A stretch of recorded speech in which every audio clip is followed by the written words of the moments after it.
Okay, hello. Welcome back to the stream. This week, I'm Milo. Actually, I'm Milo every week, but I forgot to say that earlier. This week, I'm playing Frogger 2, Swampy's Revenge, and related games.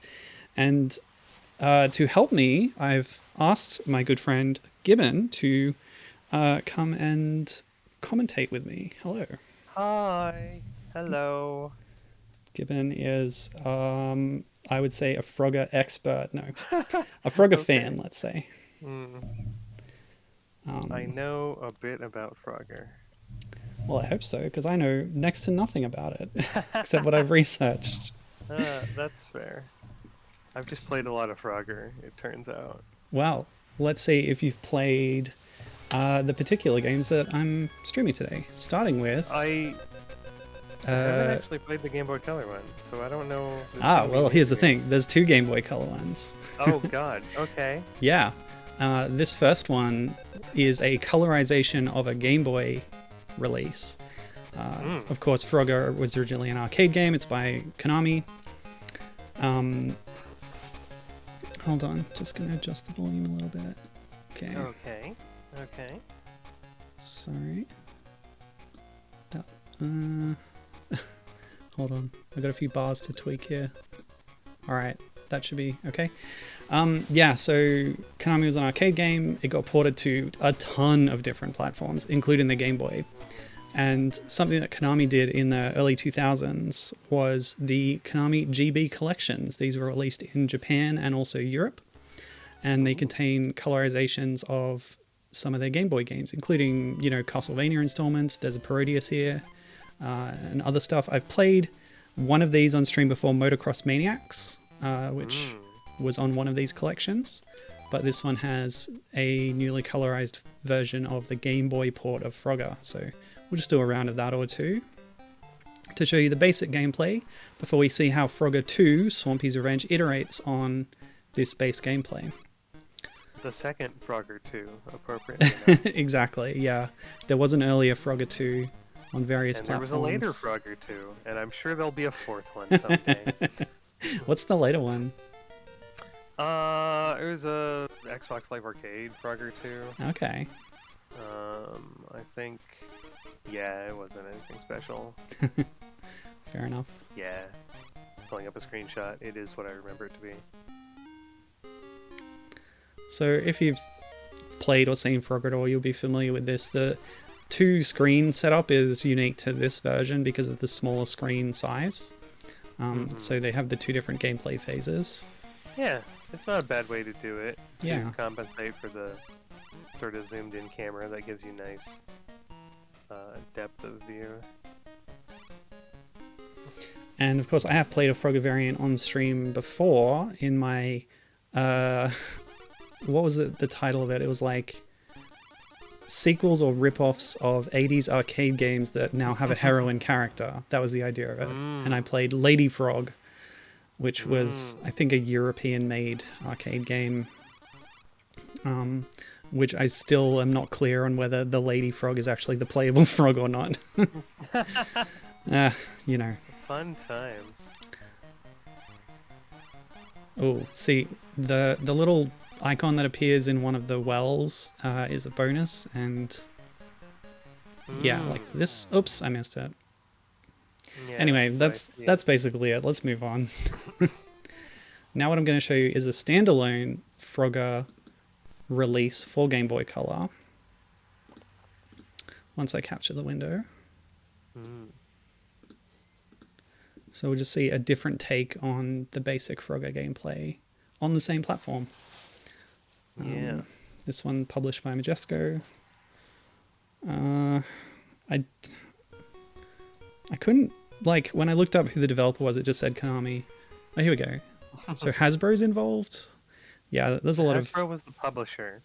The developer of this Game Boy Color one. I'm not sure. Let's see if I can find out.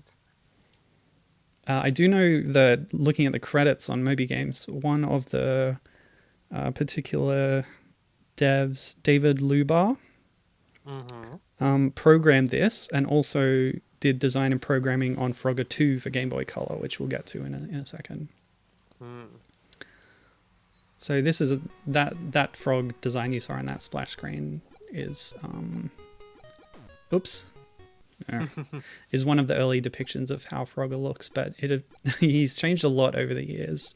They keep redesigning him. Sometimes they're hideous, sometimes they're very adorable. What's your favorite Frogger, Gibbon? That's a good question. I'm not sure what my favorite Frogger character design would be, because my favorite Frogger game has a very just plain Frogger. Okay. Yeah, tell us about that one, because that will become relevant soon. That would be this Frogger 2's immediate predecessor, Frogger for PC in 1997, sometimes referred to as Frogger He's Back to differentiate it, because that's the splash text on the title. The turtles ducked down. They tricked me. It was an early 3D collectathon, really. Oh, cool. I hesitate to say it's kind of Super Mario 64-ish. There's no like overworld that you go around. You just go through a menu, choosing your levels. But the levels are in sets that adhere to a world theme, and a lot of the time it's the same world with maybe a slightly different path open to you, and the frogs you rescue will be in new places. And sometimes it's like a completely new set piece that uses the same graphics, if that makes sense. Okay. As that world aesthetic you're in.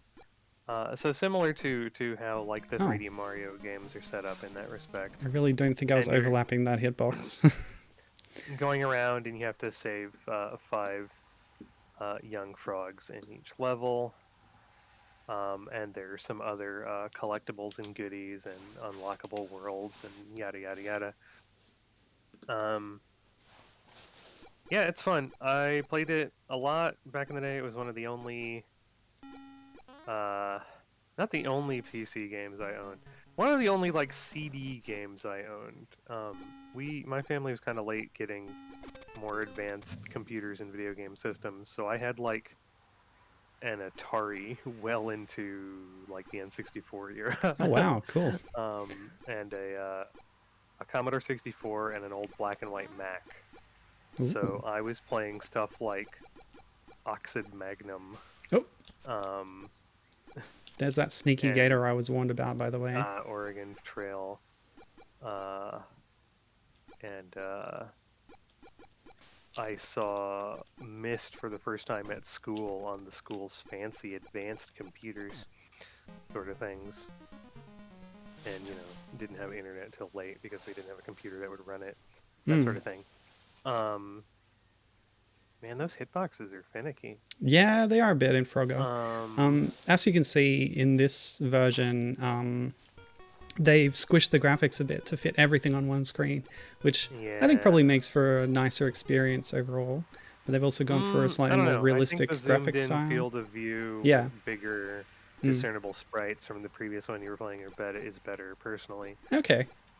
I'm also used to like the screen scrolling type thing just from playing the Game & Watch galleries a lot. Yeah, cool. So, but yeah, so Frogger 1997 was one of the first CD-based PC games I owned. Nice. And I played it a lot. The only computer we had, in quotes, that would run it was my mother's work computer. So if I wanted to play Frogger, I would have to accompany her to work. And she would have to not be using the computer. Yeah, basically. Well, now that we've done a bit Frogger, of a like look at the basics of Frogger, I think we can move on to different things. I want to really quickly show some other cool stuff before we do the Frogger 2 stuff. This is going to be really quick because having established the basic like gameplay of Frogger, it was incredibly successful, and thus it had a ton of imitators. And among those were that's true. This one I showed on the same stream as Lillie Frog. Pigs in Space. If you select Miss Piggy mode, it's a Frogger clone. This is on the Atari 2600. As I noted at the time, it's a lot more merciful than Frogger because if you get knocked by one of these obstacles, you only get sent down by one lane rather than losing your whole life. And the objective is to get back to the swine track at the top of the screen. The other ones are like a lunar lander kind of thing and a Space Invaders thing. Similar to this, there was a Doctor Who game. I don't know if you know this one, Gibbon. It's called Doctor Who: The First Adventure, released for the BBC Micro, which was a similar kind of multi-phase game where all the phases were clones of popular games at the time. So there was like a maze game and a battleship mode and a shmup kind of thing. But one of those was also, a Frogger clone. From what I read, I was not able to get a BBC Micro emulator working, so I can't show you that one. But it was pretty interesting. It's a 5th Doctor game, by the way. I don't know why they called it the First Adventure. Possibly because it was the first licensed Doctor Who video game. That's not true, though. I know a couple on BBC Micro. This was 1983, and there was a text adventure around the same time as well. Well, I know there was a. Okay, that one was a 6th Doctor adventure game, so that'd be the mine one. Yeah. Yeah, I read about that. Another Atari game I want to show quickly, because there's a ton of these that are just clones of Frogger. Oh, hey, Bobinator's in chat. Hey, Bob, how's it going? Good to see you. I'm just showing off some other Frogger clones at the moment before moving on to the next evolution of Frogger. But this is another Atari 2600 one. This is evolution of Frogger. This is called Freeway, and you play as a chicken trying to cross the freeway, but it's strictly a 2-player competitive game. I can't actually move left and right. Yeah, exactly. And as you can see, moving is continuous instead of tile-based, like hopping. And I can't control the second player. I don't know what those keys are bound to, but this is just to show you. You have to race the other player to get to the top the most number of times, but you can only move up and down. It's essentially a one-dimensional game in terms of its control. Interesting. Yeah. Neat. There's a huge list of Frogger variants and knockoffs on Moby games, and I scrolled through it and just picked out these couple. It's kind of ridiculous how many of them there are. There are a lot. It happens to any popular game, it looks like, at least back then. All right, so next I guess we should play Frogger 2. Do you think it's better to start with the 3D original game or the GBC version?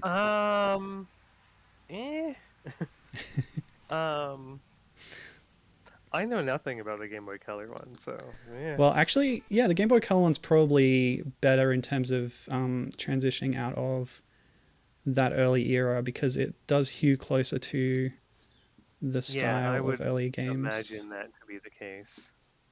So let's do that. Okay, so restart. So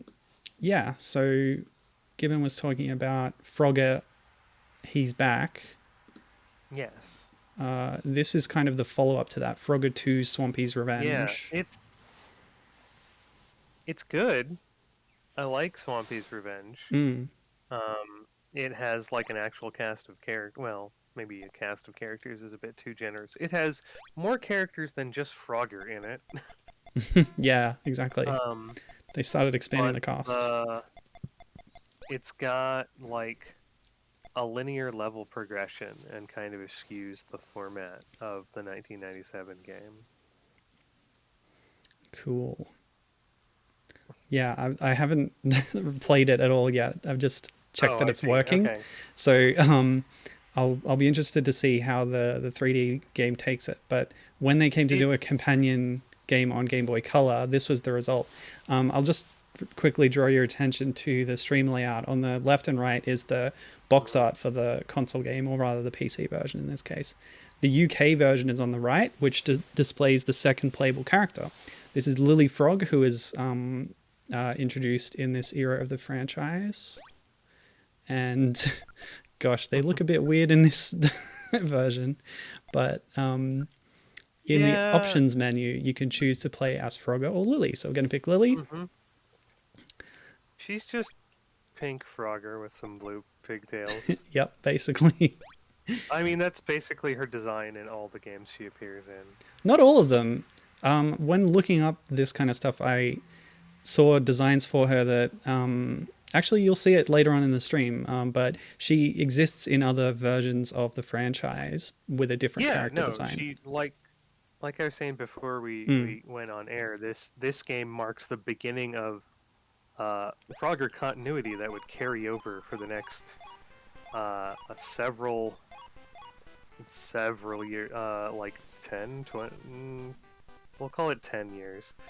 There was a good decade where they just put out a ton of Frogger games, and Lillie was the first member of the expanded Frogger cast who would continue to return in later games. All right, cool. So, is Thaddeus in any other games? I want to say yes. All right, well, he's going to give me tips.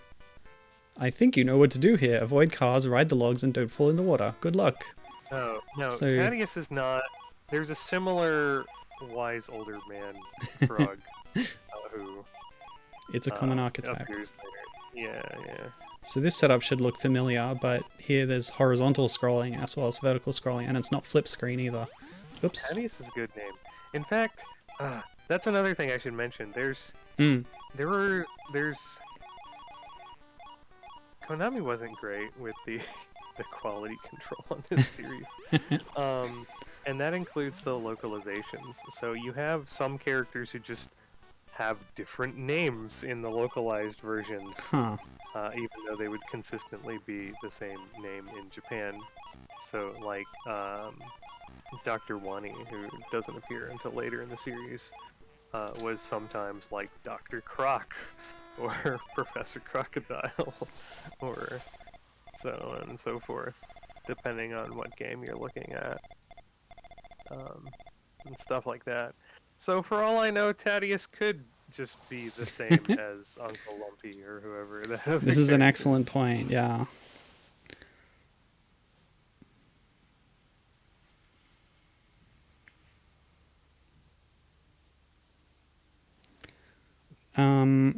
Yeah, so speaking of quality control, just having a look at Lillie's sprite here, you can see her hair is drawn on this upward facing sprite, but it disappears when you go down. It's there on the sideways, but during the animation of hopping, the hair disappears.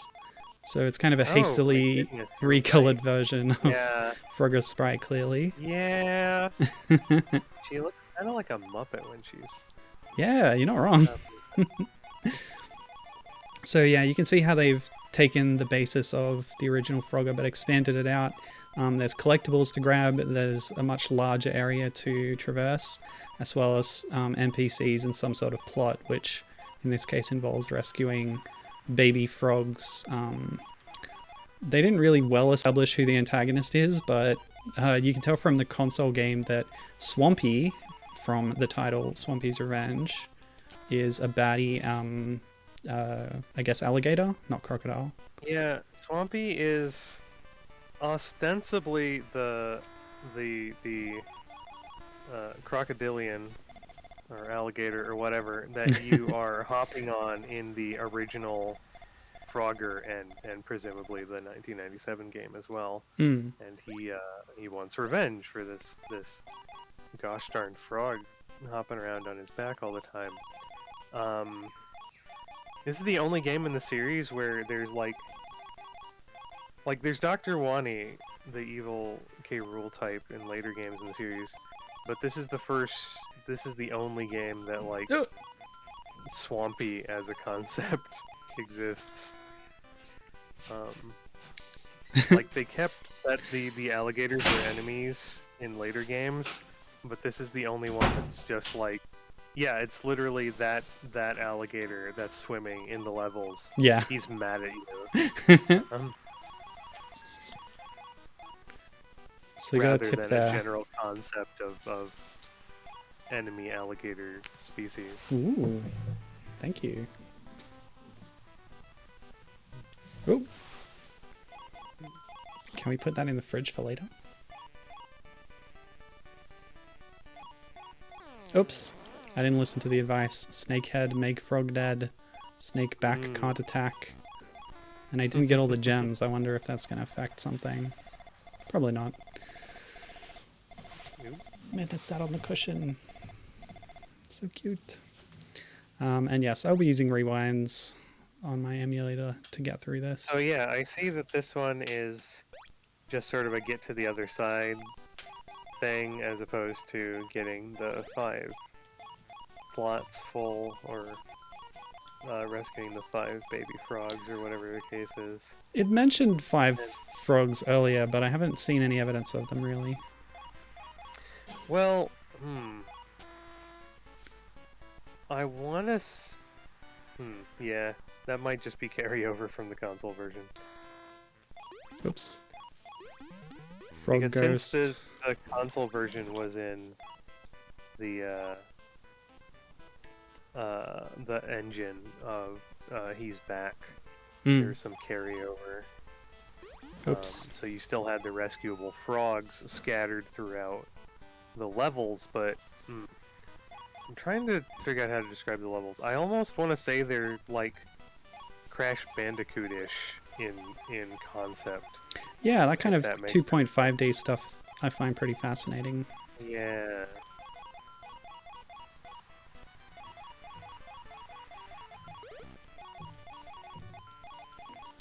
So this is still tile-based. I think a lot of Frogger games went with that just because they're mimicking the original. Because that's the best option, honestly.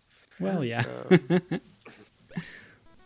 There are a couple of the 3D Frogger games that aren't tile-based and have Frogger running around on 2 legs. They're okay, but I prefer the ones where they're tile-based and he's hopping around more. Yeah, there's like 3 or 4 different Game Boy Advance Frogger titles, and some of them are just they're all 2D great, platformers. Uh-huh. They're pretty good. Okay. Except for that one that's... The top-down ones are the best ones. Yeah.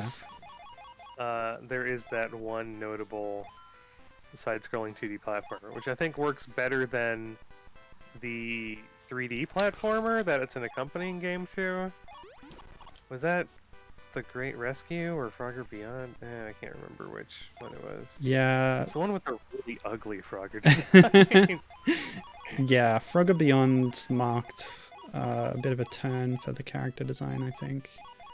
He's quite Shrek-like and No, ugly. that was the Great Quest. Oh, Great okay. Quest was the one with the really ugly character design. Right. Beyond was where they started softening his look up, but he still had the really smug-looking mouth.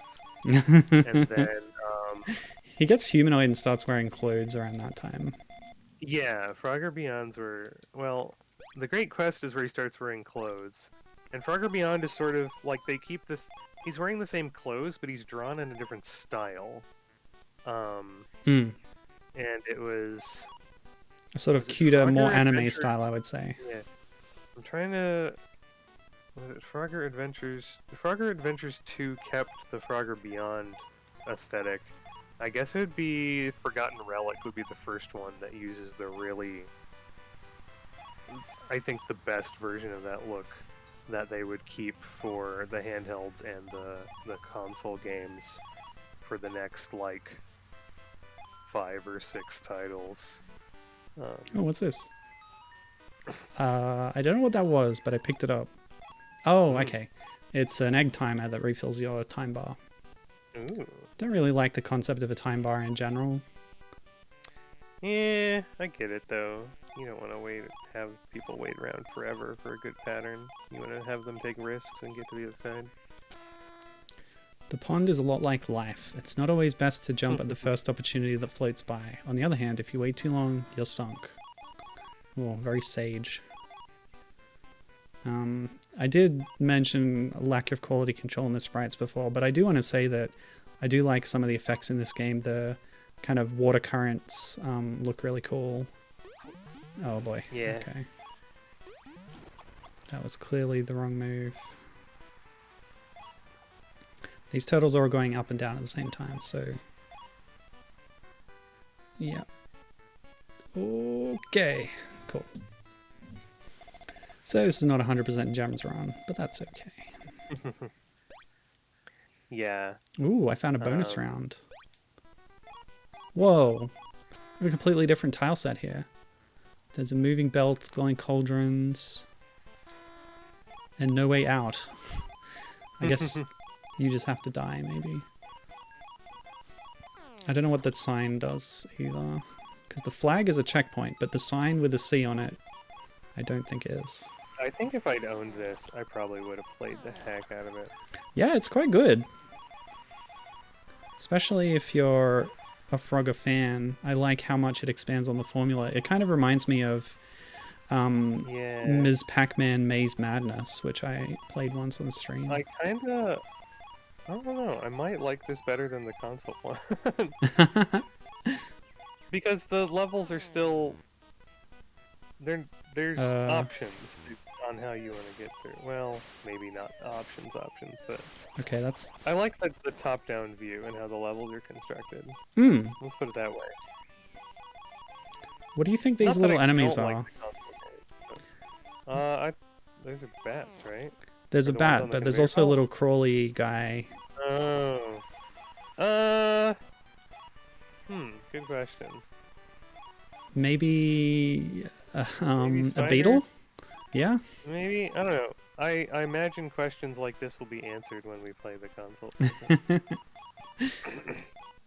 What are some of Frog's natural enemies? Birds.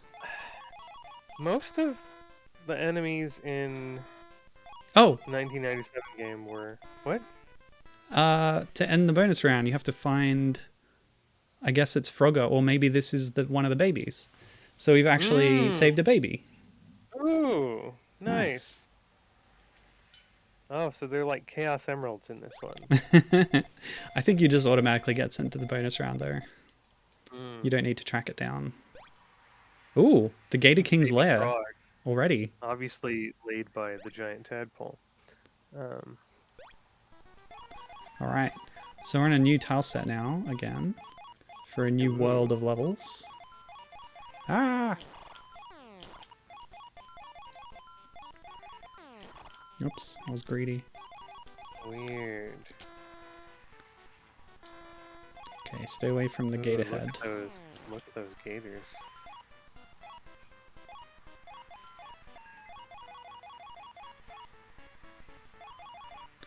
So yeah, I guess that's the loop of the game. We're going to get 5 sets of these levels. Rescue a baby. But interesting. Each world has its own new set of mechanics and gimmicks, which is cool. Yeah. And I do like having the extra playable character. Yeah. Of Lillie. The console version has actually a number of extra playable characters, which we should be able to have a look at. But Lillie's kind of a mainstay of the cast from this point, as you said. Yeah, she's around. So from Swampy's Revenge through Helmet Chaos in 2005. So from like 2000 to 2005, they put out like 10 games. So they put out about 2 games a year, and they gradually grew the cast and started having like a regular stable of baddies, like a literal stable of baddies. They've got like a Legion of Doom thing going on. A literal stable, so they're all horses? Oh, sure. Okay, never mind. I should have known you'd do something with that. And expanded cast, carrying over continuity, referring back to previous adventures. Reminds me a lot of how Bomberman was expanding its cast to sort of have that Saturday morning cartoon vibe. You know what I mean? Mm. And yeah, Lillie was around for all that. Then you had the sort of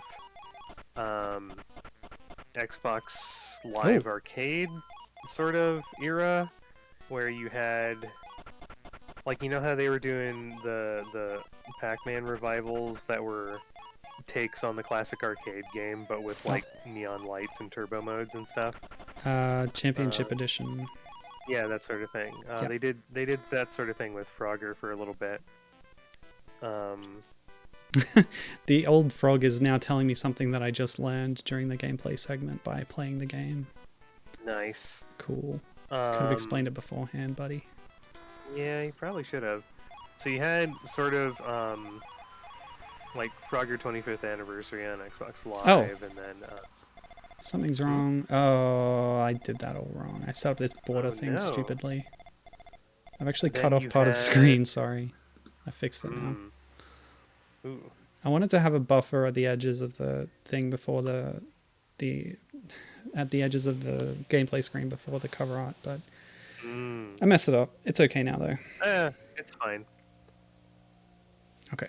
Yeah, so you've had another couple years of sort of some throwbacks like that, and some sort of more casual takes that included the third Frogger 2 and Frogger 3D. The third Frogger 2 is crap. You can safely ignore that. What is that one? It's just Frogger. Okay.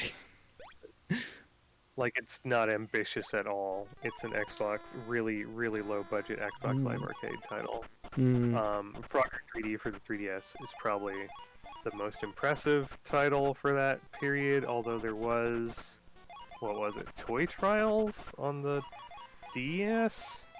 That's Toy Trials is the new one, isn't it? Oh, that's Toy Town.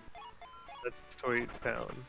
Toy Trials was the one where you're like a anime child who has to train their pet frog to go in some kind of competition.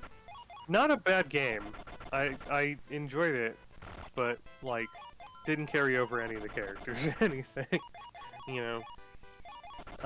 But still a fun little Frogger game. And we never see any of those characters getting Yeah, that's the one I was most curious about because it seemed very different in style. Was it? Yeah, there was Frogger Decades, which they obviously wanted to call that like Frogger Generations or something. Yeah. Which was sort of like a response to Crossy Road. It was like an infinite scrolling Frogger on mobile. Okay. And maybe PC. That's weird because Pac-Man also had a Crossy Road type thing. So Pac-Man and Frogger are very much like they got the Crossy Road people to make. Yeah, that's right. But yeah, Konami had their own Frogger one, and it was just kind of infinite going, and it would switch between tile sets every once in a while to change up what the game looked like, so it didn't get repetitive. But it also had like the returning cast and Dr. Wani and stuff in it. Oh, cool. So it was nice seeing those characters again. Unfortunately, it was mobile and it's not accessible anymore. Oh, damn. Yeah. Yeah, there were a lot of mobile titles during that period. And this reminds me of we were talking about the Loadrunner series earlier, and there's mobile titles of that are now gone. Oh, this is one of the bonus levels. Okay. J2ME, so you might be able to find them somewhere. The one I really wanted, which had a really cool art style, was on smartphones, and it's gone now, or at least gone in my region. Well, we're just gonna have to pirate that one. I don't even know how to pirate smartphone games. It's a lot harder to do these days, you know. Is it? I've tried. Well, for iPad, maybe. For Android, it's really easy. Okay. You just search title plus APK. I should get some kind of Android and even device. on iOS, it's there are places that preserve older things, and bootloading older iOS games is difficult, though. It is very difficult. hates people playing older things. Yeah, I was trying to get Star Wars: The Force Unleashed, the touch version, the touch phone version, which was on the N-Gage service and on early iOS, and it's just a real headache. I haven't been able to do it. Decades APK. Yep, look, there's an APK download. Oh, yep. A Frogsicle. Frogger Decades. Yeah, cool. I could download an APK and put this on one of my phones right now. That's awesome. Thank you, Piracy. I should get an Android phone or something. Oh, this is not an APK. This is an IP. Wait, this is an. Oh yeah. An iOS. Yeah, IPA is the iOS app version. Let's see. It says it's compatible with iPhone 3GS, iPhone 4, iPod Touch 3rd generation, 4th generation, and iPad. Requires iOS 4.2 or later. Okay. Yeah. So yeah. Penguins. Let's see. And then yeah, most recently there was a Frogger in Toy Town. And there was a planned Intellivision Amico version. Oh, but wow. we all know how that went. Not well. There was also a planned Intellivision Amico Loadrunner. There's also was a planned Intellivision Amico Echo the Dolphin type game by Ed Annunziata. I want to know how he convinced people this was a thing that existed and was real. Oh no. They used the wrong its.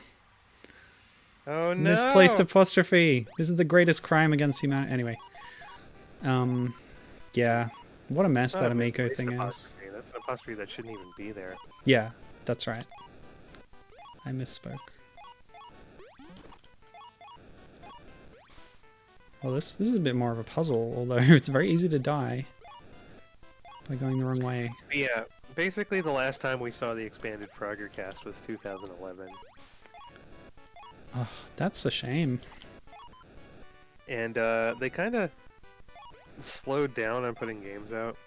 I don't know, starting in like 2006, they started putting out a lot of mobile games, and they only had like a couple, like a DS title, a 3DS title, and some Xbox Live Arcade downloadables. But I'm not even sure those last ones count, because they're all just, there's nothing ambitious about them at all. You mentioned, you compared the Frogger series to Bomberman earlier. Since Konami bought Hudson, both series were under the same umbrella. So has Bomberman ever met Frogger? That's a good question. Yeah, I feel like in Konami's crossover games, Frogger rarely takes part in them. Yeah. Maybe in New International Track and Field? No, I don't think so. On the Bomberman wiki. That's a good plan.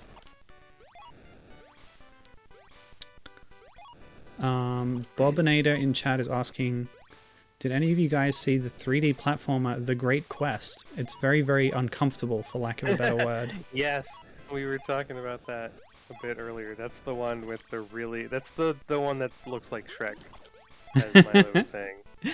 Yeah. Yeah, by uncomfortable, do you just mean the character design is weird? Because, yeah...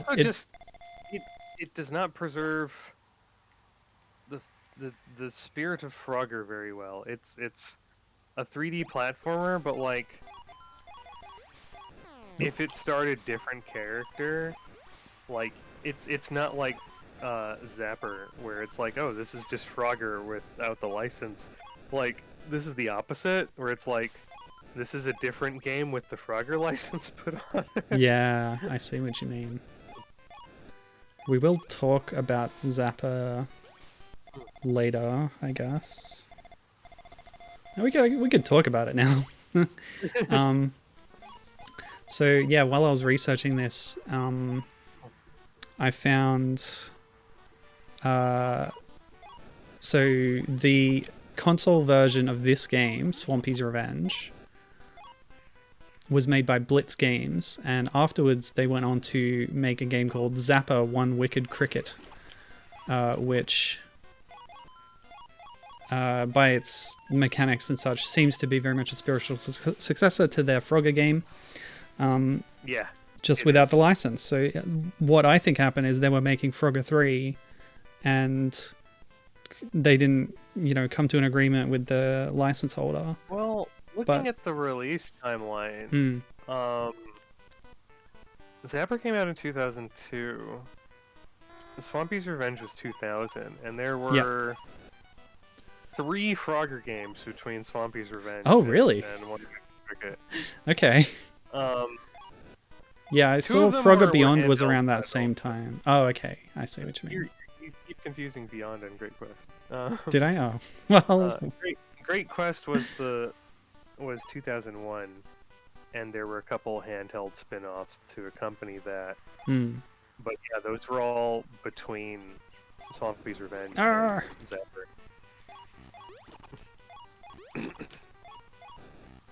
Oof.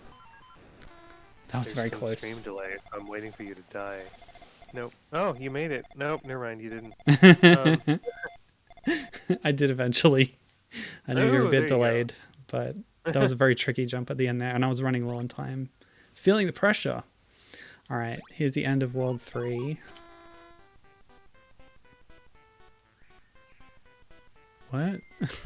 You can't always go with the flow, but when you go against the flow, you'll find it's easier if you dash just a bit too far. You'll know what this means when the time comes.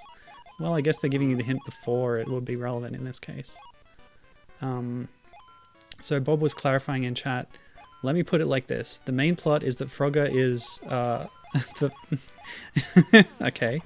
The Frogger is horny and wants a princess, in his words, before he busts. Yeah. Wow. I had successfully blocked that from memory. That's really bad. I do not like this. What I read of the plot is Frogger learned of the tale of the princess and the frog, and he wanted to become human, so he wanted to find a princess. But it's a bit more crude in the game itself, it seems. Nope. No, these bats are really hard to dodge. DVD screensaver bats.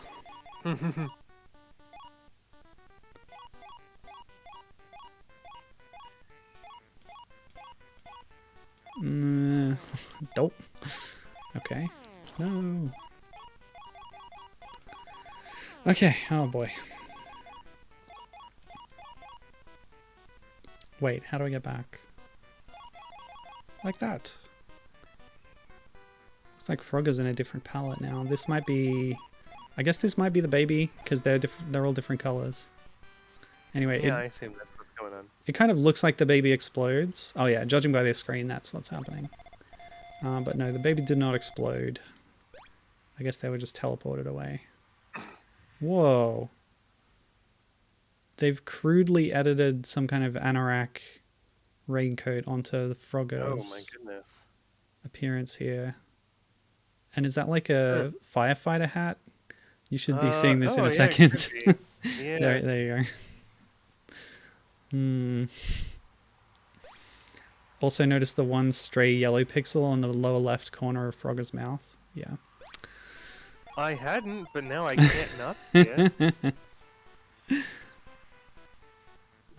So we've gone out of the ice and into the frying pan here. Oop. Oh, who's that? New enemy type. Possibly a bee? In the lava pits? Apparently. Oh, Okay. okay. So we have 2 hint-giving old frogs on this level, and this one is Thaddeus's twin brother Gorf. He forgot to give you an important tip. A jump from a moving platform to a small opening can be tricky, but if you press the keypad slightly ahead of time and hold it, you'll make the jump just right. So it's teaching us about buffering inputs. Oh, frog spelled backwards. Okay. Oh, yeah. I'm dumb, Like, I didn't get where's that. the pun? There's got to be someone. There's got to be one somewhere, yes. Yeah. Good instinct.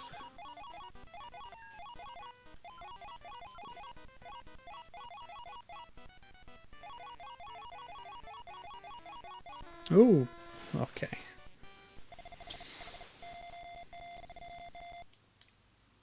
This is cool. I like this game. Although it would be a lot more difficult without my rewinds, I'll tell you that much.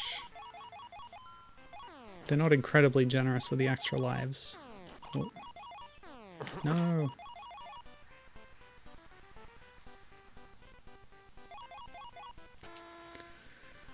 If the road ahead seems impossible, you might need to find another road. In other words, if first you don't succeed, try something else. That sounds familiar. I feel like I've heard that before.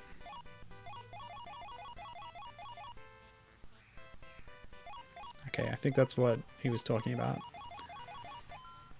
Instead of going in that way and going against the fireballs, go with them. Alright.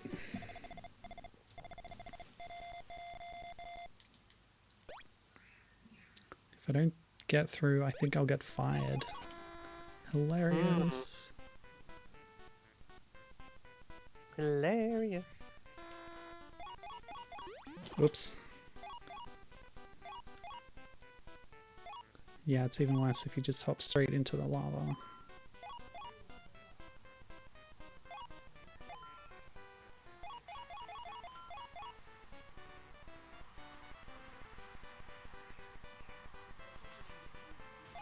Yeah, I think I need to have you back when I do a Loadrunner episode. Yay. I've got that in mind. Which Loadrunner are you going to play? A couple of them. I went looking for the ones that had female protagonists, as is my preference on these streams. Well, there's the obvious one. Loadrunner's Rescue?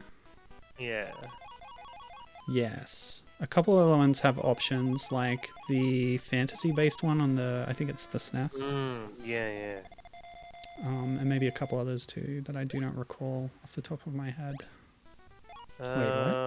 Maybe one of the handheld ones, either the Game Boy Color or the WonderSwan one. I'll have to cross this lava river as best as I can. Option? Yes, now that you mention it, it is the WonderSwan version that does. Yes, I remember now. Oop. Oops. I was trying to reposition myself. That's not really a mechanic. Loadrunner 64. Does that have a Loadrunner 2? No, but it's really, really good. 64 is? Yeah. That's interesting. It's in 3D, yeah? Yeah. It changes things up a bit. And it's got more humanish aesthetics, and it's one of the versus the Mad Monks games. From the Bungling Empire. But it's... Or is that a different one? It's one of my favorite ones, honestly. It's really fun, I like it. I remember reading about it in a games magazine at the time when it was new. Yeah, it got big, like, it was the main article in an issue of Nintendo Power. Okay. I think it was a UK-based magazine that I read it. If I recall, they were a little underwhelmed by it. From their description, there's only 2 types of enemies in the whole game, which seems a little lacking. That's because there's not, like, enemies per se. Yeah, I guess it's not really that kind of game, is it? Like, it's more about the puzzles and the level design. I guess that's how you define types, because like any given world is going to have 1 or 2 different types of enemies, and they'll look different, but like a lot of the enemies just do the same thing, and that they wander around the stage, and you've got to avoid them, you know. But the more interesting part of the game is the various unique properties and hazards of each world. So, and how you deal with those given your limited resources and abilities. So, like the frozen world has these sort of ice flows that you can break and set off to either open up more spaces you can go, or fill in a layer Nope. so that you're now like one layer up from where you were, sort of thing, Hmm. and stuff like that. Like there's one where you have to kind of strategically set off these snow flows on a spiraling thing so that you can get up to the very top level where you need to exit. It's fun sort of 3D puzzle stuff. I like it a lot. But there's only the one male player character. Fair enough. And what's Loadrunner 2? It's more Loadrunner. A lot of the games are just more Loadrunner. Yeah. Occasionally they'll be like, "Oh, this is Loadrunner in a fantasy setting," but it's just Loadrunner. Like they dressed it up nicely, but it's still just Loadrunner. Nope. Yeah, Hudson, none of very few of the license holders for Loadrunner have ever done anything to actually change up the gameplay or template much at all, which I find a bit of a shame. Oh, it's a spider. It's establishing. Ooh, I know one that has a female player character. It's called Loadrunner 1. What? Yeah, it's called Loadrunner 1, numeral 1. It's a mobile game. It's not listed in the stores anymore, but you should be able to find an APK or an IPA of it. I think this might be the one I was thinking of. That's what I did, and it's got this sort of sci-fi aesthetic to it. It's interesting. I play it like on the bus and stuff. Cool. It's got very defined levels. It's a bit less open than the typical Loadrunner games. There's a ton of playable characters. Nope. But you have to unlock them. But the second character you unlock pretty early on is the girl Loadrunner. And Are there any crossover characters? I don't know. I was about to say I'm not super far into the game, but that's not true. I'm like 50 or so levels in. There's just a lot of characters and a lot of levels.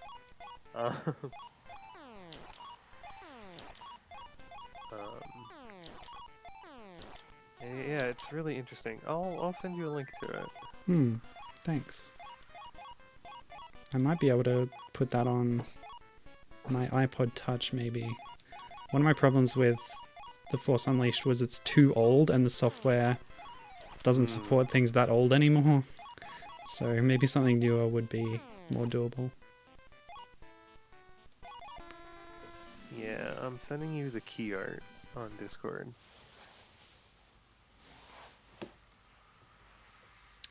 Loadrunner 2, Bob is saying that Loadrunner 2's thing is that it's isometric and has a lot of really neat looking surreal tile sets. That's true. That one's kind of trippy aesthetic-wise. And it is isometric. But it is still just Loadrunner. Cool character designs. Yeah, and this is what the game looks like.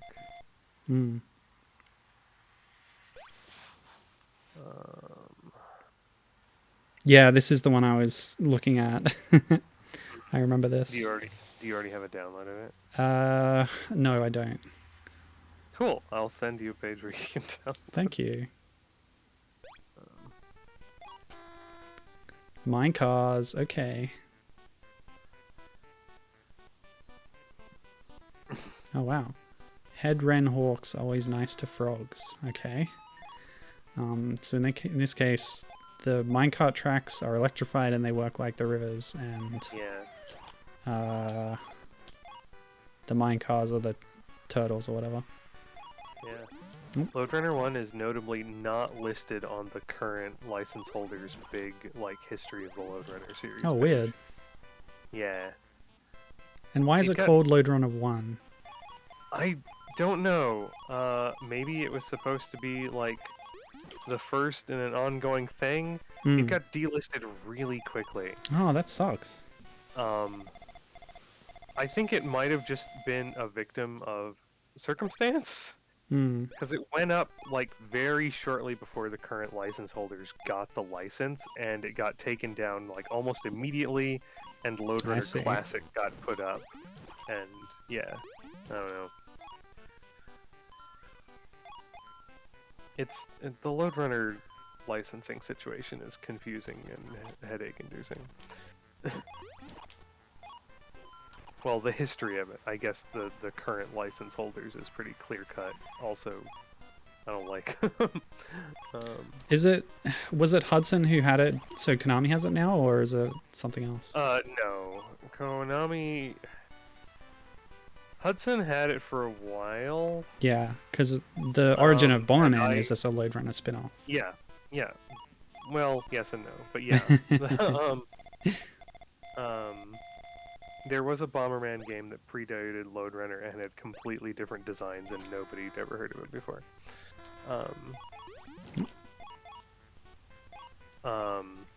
But the Bomberman that everybody knows is, a Loadrunner spin-off. Right. I believe the original one was like a farmer picking mines out of his field or something. I don't know. But yeah. Whoa. So yeah, Hudson had it for a while, and they did a couple NES games and one Super Nintendo game, but they weren't the only ones to have it. So there were arcade games being put out that like had the aesthetic of the Hudson games, but different character designs. And then Hudson lost it for a while, and Broderbund had it for a Yeah, while. I know Broderbund was like the most famous, at least in the West. And they're the ones who kind of revitalized the series with the Mad Revenge of the Mad Monk, or whatever it's called. And yeah, made the game really popular in the West.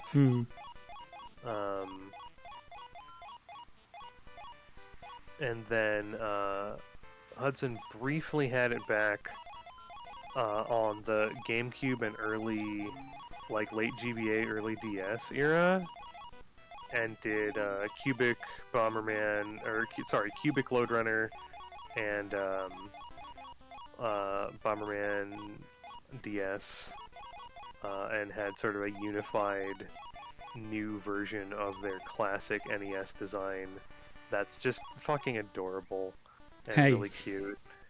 Sorry. It's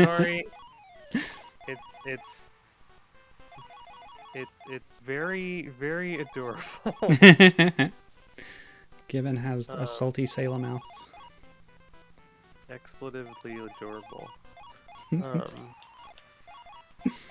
As you know, he's human Bomberman, and he looks just he's great. But Gibbon, I thought Bomberman was a robot.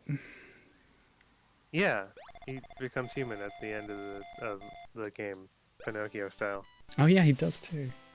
Well, I just finished the game. How about that? Wow. That's it? That's the whole game? Yep. Holy. Okay. Well, I cheated a lot to get through with my rewinds and stuff. That's true. You did cheat a lot. And I have no shame about it. Yeah. Oh, I never got to mention this. While this, concluding text scroll runs, I will tell you about the developer Game Titan, based in the US. They're also known for GBA conversion of Earthworm Jim, as well as the GBA installment of the Jazz Jackrabbit series, which is a completely new game. Another one on their list that caught my eye was Kong, King of Atlantis, where you play as King Kong. Seemed pretty cool. Wait, that got a tie-in game? Okay. Wait, that's a tie-in? Oh, yeah, it's an animated movie or something. Films. Yeah. Oh, this is nice, actually. Look, all the folks who worked so hard on this game would like to thank you for choosing it. We hope you enjoyed yourself, and we hope you keep on playing. Oh, I always love when the nice. developer sends like a personal message directly like that. It's nice. Yeah.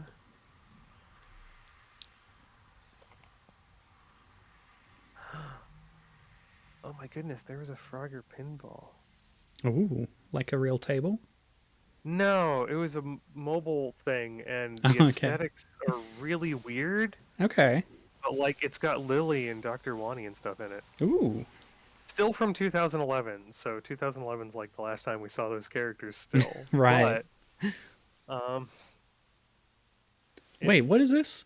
Testing. Credit to Ray Iodice and the students of Nazareth Karate Academy. okay. That's very interesting. I wonder if somebody had like their kids' karate class testing. Yeah, that I think that seems like the case. Yeah, I'm going through these Frogger titles to see if any of these actually have the characters in them post 2011. Unfortunately, there's not a lot of titles post 2011, so I don't have a whole lot to go through. Wow, this credit scroll's full of jokes.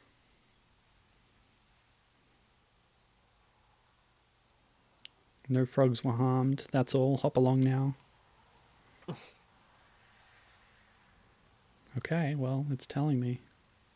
Mm, Okay. nice. So, Congratulations on beating Frogger 2. thank you.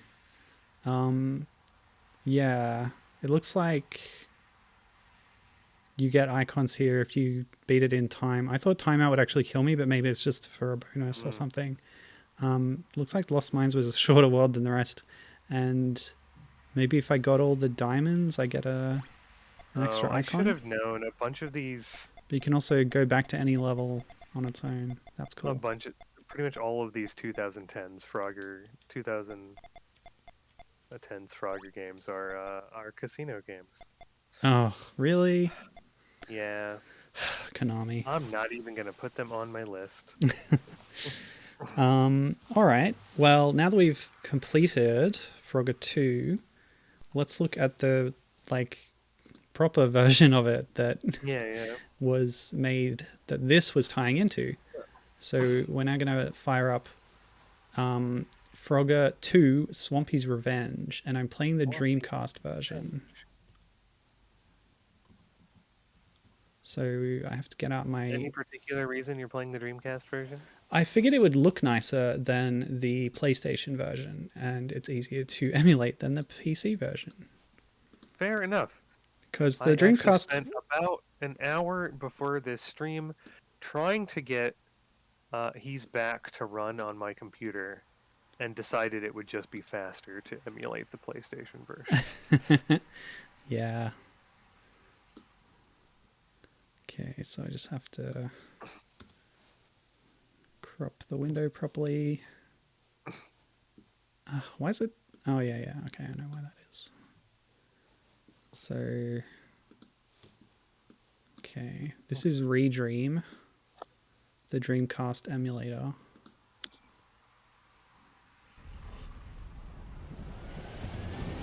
Oh, there's, nope, that's a different game. There's like a flashing colors warning that I need to issue at a certain point, but that's later. Okay. So this is Swampy in the intro, and you can see in his memory different versions of the original game where he was hopped on.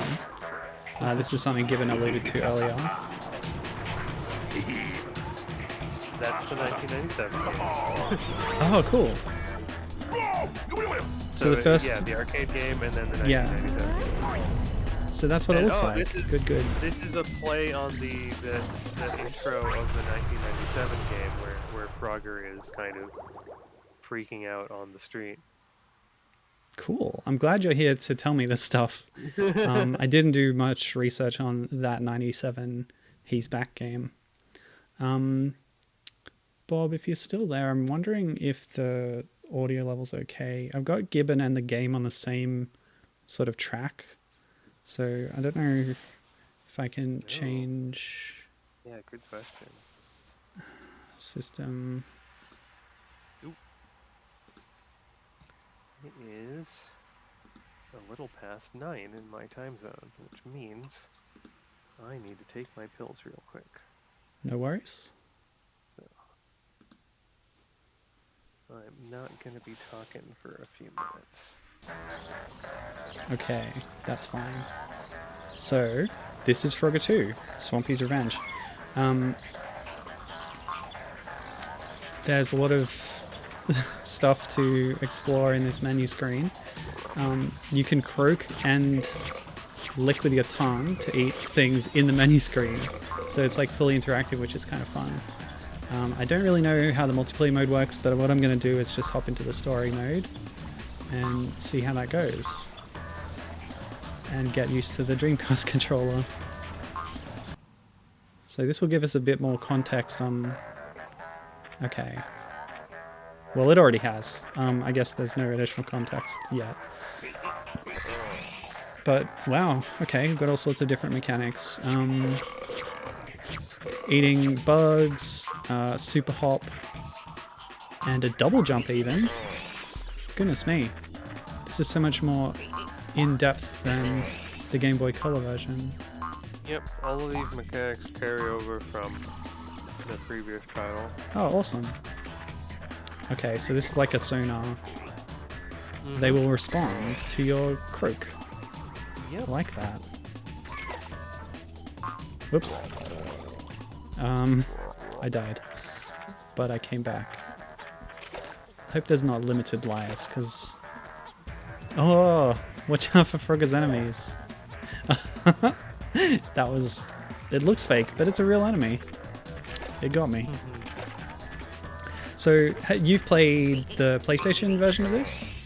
Yeah. Gibbon? Or the PC version. Okay, the PC version. I was wondering how it compared in its Dreamcast incarnation. Looks pretty comparable to me. Yeah. I just know around this time, the Dreamcast was more powerful than its contemporaries when it was first released. The PlayStation 1 and the 64.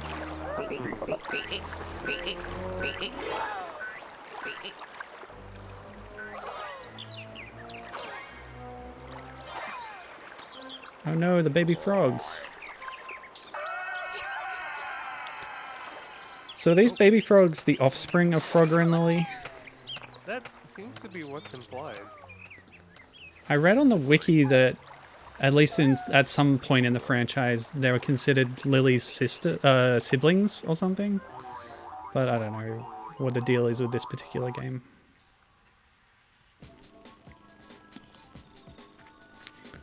So foolish old Swampy has torn a hole in his sack of baby frogs. Ooh. So we've got power-ups going on. But here you can see a very familiar gameplay setup, of course. But the tutorial's shown us already how different the gameplay is going to get at other points of the game, presumably. But I really like this approach.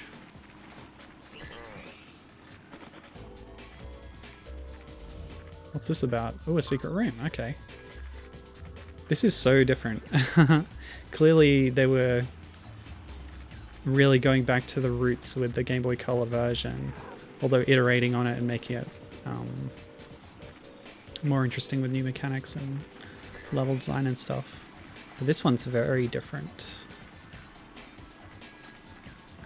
But even these little setups, they're the same kind of gameplay that were in the original Frogger, where you're jumping between lanes and timing your way through obstacles. As you can see, it's all tile-based movement again. No longer talking with pills under my tongue. Okay, so the main difference between this and its immediate predecessor is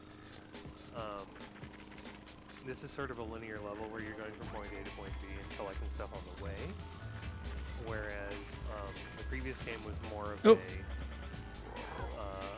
there was no definite end to the levels, and you just had to find all the baby frogs within to get to the end, or to complete the stage. So there were baby frogs in that one too. Yeah. Cool. No bonus.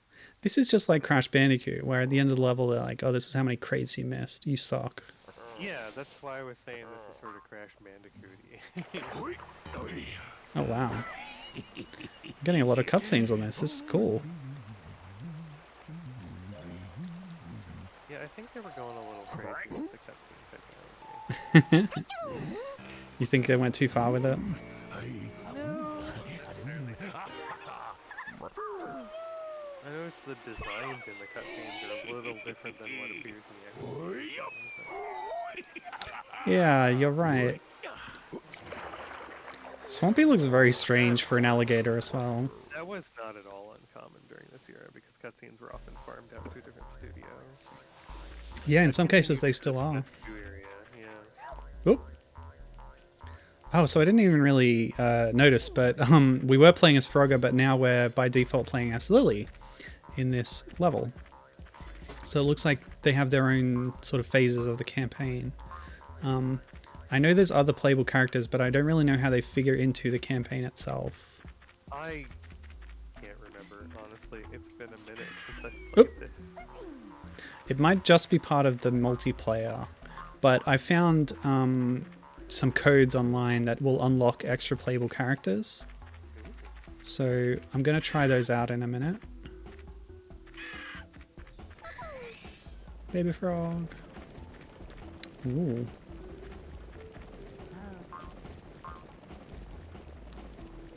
This is even more like Ms. Pac-Man Maze Madness in how it evolves the formula, while keeping key aspects of it.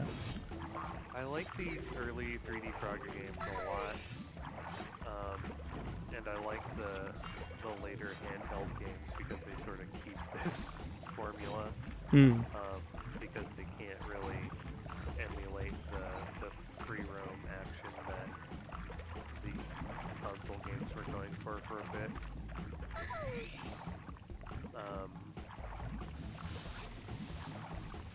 Not that the console, the free roam console ones are necessarily bad. I prefer this style of gameplay more. Console games are going for a bit. Sorry, just testing the audio balance by listening to another source. Seems okay, so keep going. Because the volume of this game was different. I definitely prefer this style of gameplay. Oh. Apparently a double jump could not make that.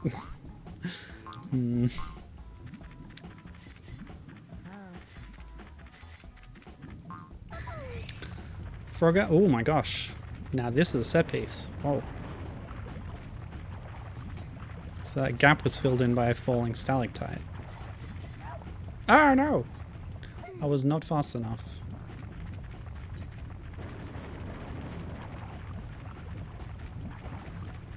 I'm being a little careful because with the 3D perspective it's actually a little harder to judge you know, your position and the position of other platforms and stuff.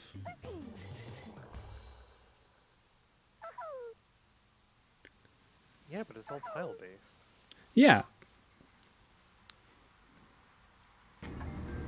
But there's like a visual kind of disconnect.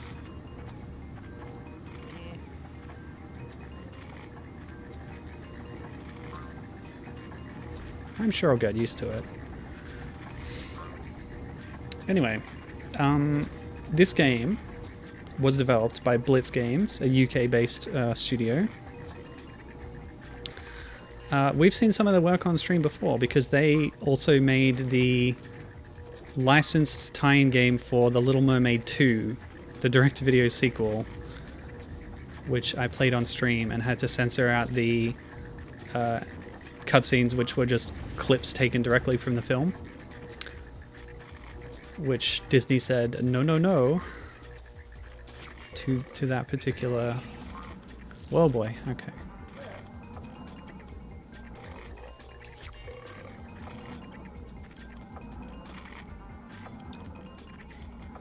So I didn't have to jump over that, I just have to hop back and forward here.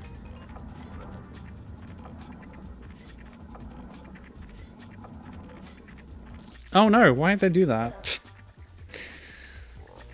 Gosh. And yeah, we saw the name of Hasbro in the Game Boy Color game. They were involved with this one as well. I did do a bit of research about that, and Hasbro Interactive was like a subsidiary of Hasbro, but they kind of spun off on their own and eventually changed their name to Infogrames, which you might know is the company that then took over the Atari name when Atari went bust. Yeah. Oh. I'm actually gonna get a game over.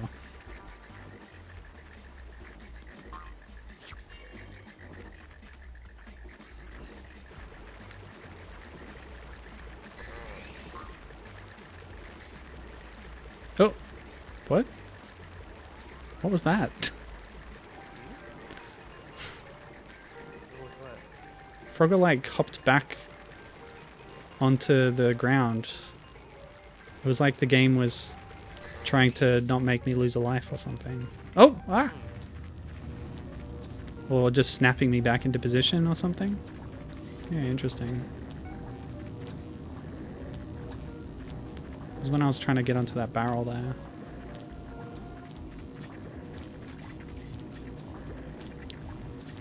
They're really doing a lot with the 3D here.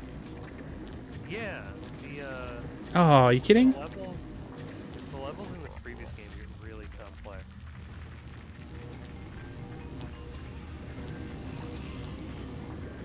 You might need to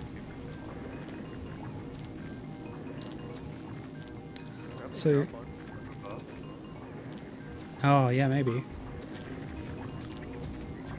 Hey, nice. Yeah, so you were saying that the 1997 game is your favorite. Why do you prefer it over this one? So this one is more linear levels, like I said, whereas the previous game is more sort of... Some of the levels are linear, but a lot of them are more sort of... I wouldn't say free roam, but there's no definite, like, end of the level. It's just there's sort of Super Mario 64 in concept, where it's like, here's the field you run around in, go find the big frogs. Cool. That sounds really interesting.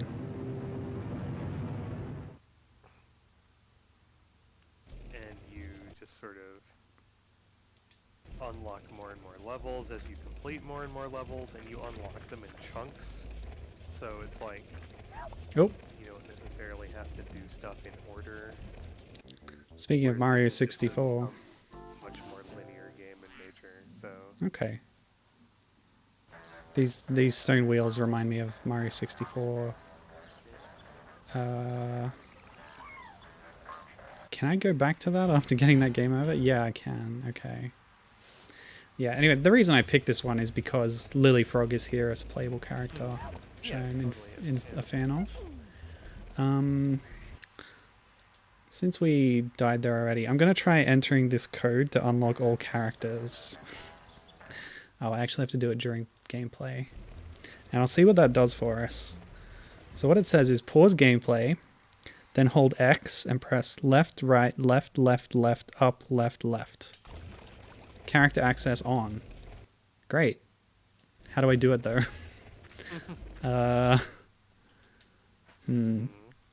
My theory was that it's for the multiplayer mode, so I'll check that out. Oh, at some point we also unlocked Frogger's Arcade.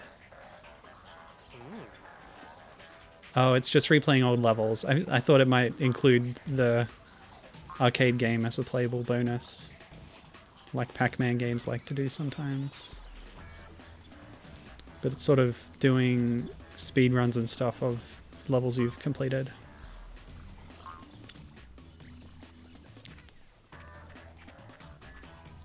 Okay, we can have 2, 3, or 4 players. I can't do it on my own, but Oop. Okay, this must be it. What the character access code did. Because here we've got Frogger, Lillie, Tad, Treebee, Okay. yeah, Wart, Tank, Or Ruby, and Swampy. So Swampy is the antagonist and a crocodile, but Ruby's kind of the odd one out. She looks like a kangaroo or a wallaby, rather than everyone else is a frog or a robot frog or a toad. Wonder if these are all people who will be playable later in the campaign.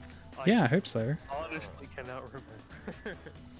They look fun. I don't know how to make player 2 controls work, so I guess I can't try this out. Input.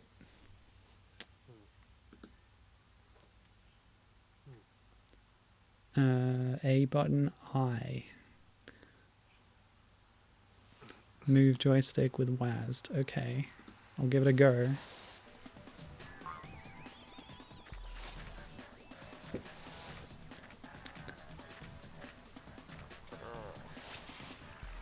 No, that's not working.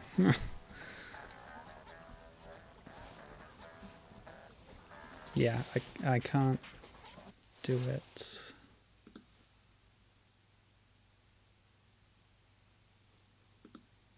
Oh well, I was really curious about Ruby. Oh well. Another marsupial 3D platformer star. There's so many of them. I was noting that a while back. There's just so many Australian animals as platformer stars. Yeah. Like, what the heck?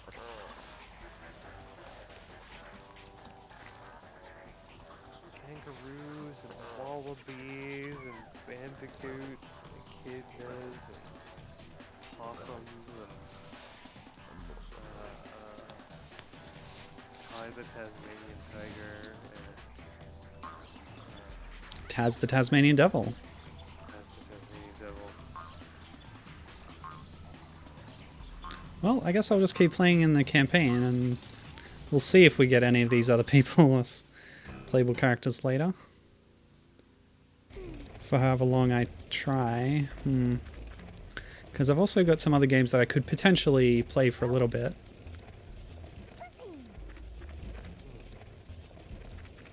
Oof.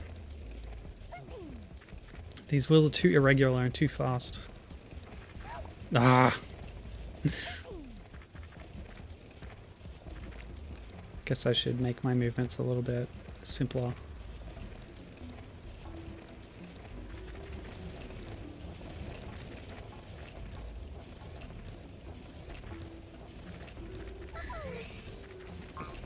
I like the music here actually, it's a little bit Donkey Kong Country. Slightly.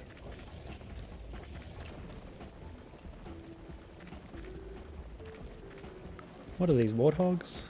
They're very small compared to the frog. That's kind of good.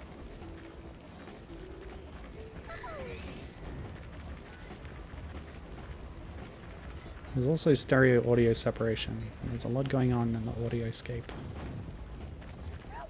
which is a little distracting from the music, honestly. Oops. Oops. Game over.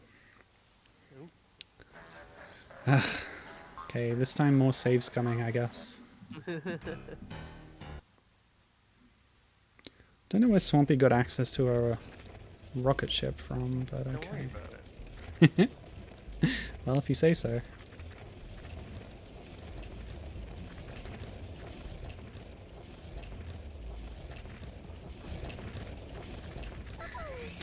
Okay.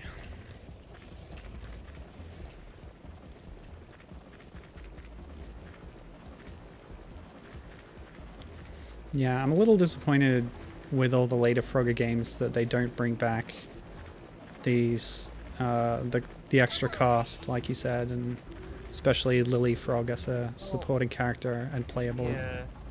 Oh. They're in the games, just not Alright. playable.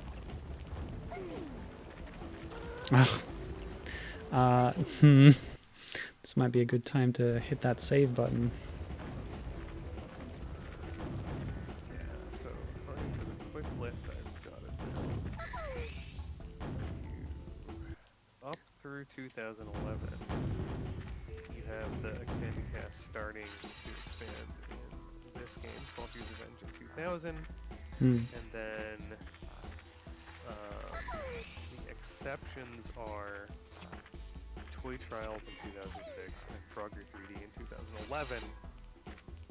But for the most part, the expanding cast continues to be present up through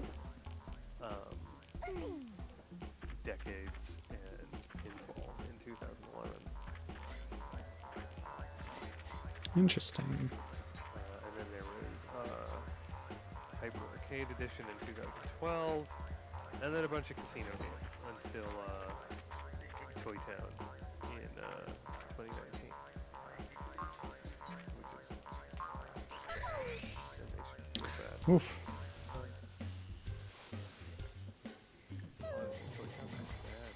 At least it's something. I guess. Yeah, like I was saying, I did try it out for 5 minutes and was like, Like, I don't know. Bored Maybe it now. gets better. Maybe. It has a lot of like 3D, or rather physics simulation kind of stuff, which It is did not leave a good impression. interesting. That way. I do want to note one thing on this screen while I'm here is that the young frogs, you can see it sometimes, they still have a little bit of tail at the end because they haven't fully transitioned from tadpole to frog. They're in the stage that we call froglet, where they've grown their legs and they've almost made it to completely land-based Froglet. animal. Yeah. At this point, their diet starts changing. There's a lot that changes in a frog anatomy from tadpole to frog. It's remarkable. Yeah, there is. They have to go from gills to lungs. Their diet completely changes from eating like algae and stuff to eating live insects and things. It's really intense. Is that a monkey with a beard? Is this Cranky Kong?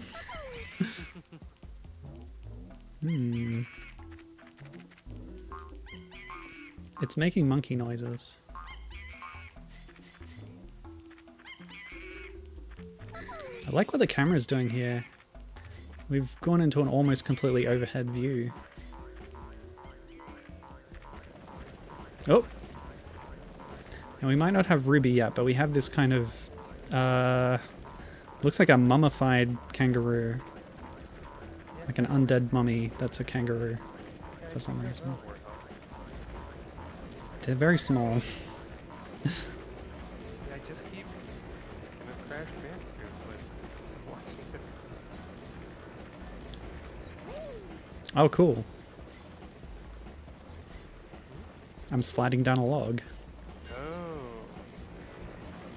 So you are. That was cute. Oops. Gotta be careful about that. I should be able to eat these bugs. Maybe they're too big.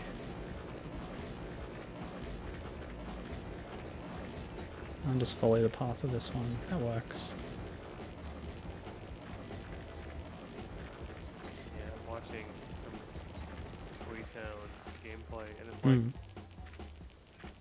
the aesthetic's fine, and I even like the little unnamed sort of uncle frog that comes in at the beginning. Like, I appreciate that sort of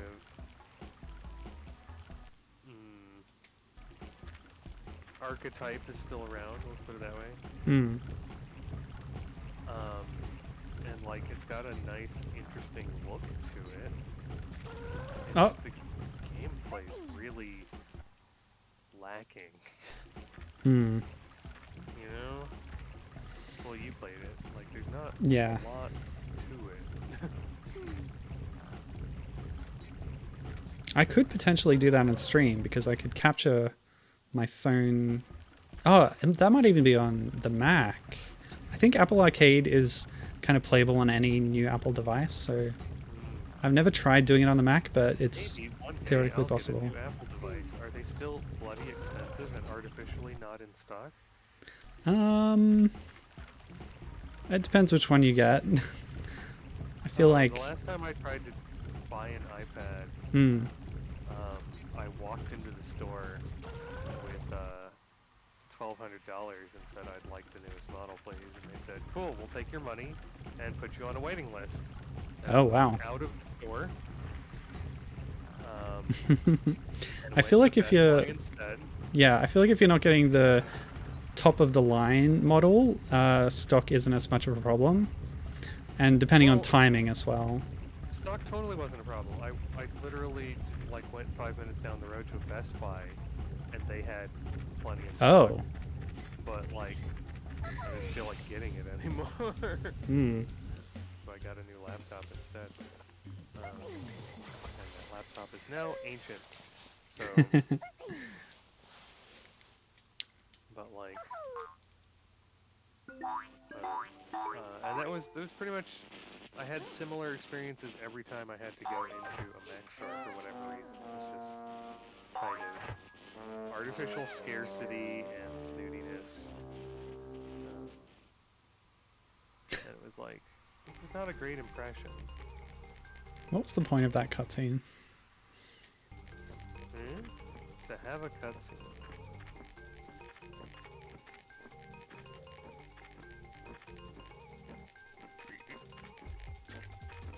Oh, ant warning on the next screen. Sorry, Gibbon. No, this is fine. This is okay.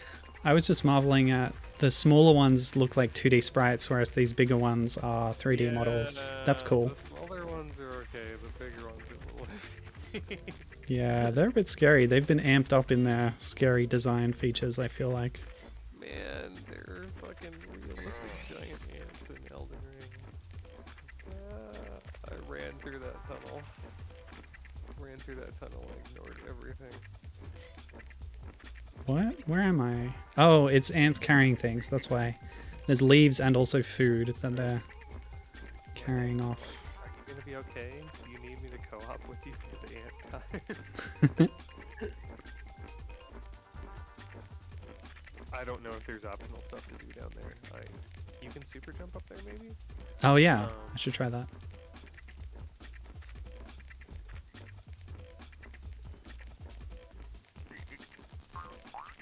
Yep, that was it. I forgot about it because it hadn't been used as a mechanic in a couple of levels.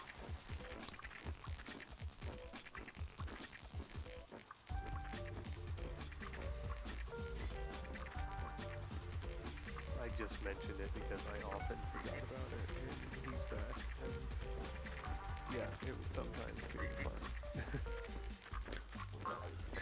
The music has now become some kind of smooth jazz. Can you super jump up to that balloon? Yeah. Up to where? Never mind. This game's fine. Don't worry about it. Yeah, sorry.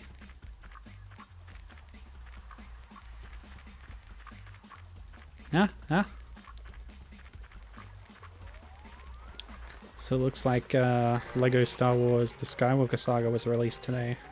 Yeah, it was. I was downloading it just before, but I had to pause it so that my stream had enough bandwidth.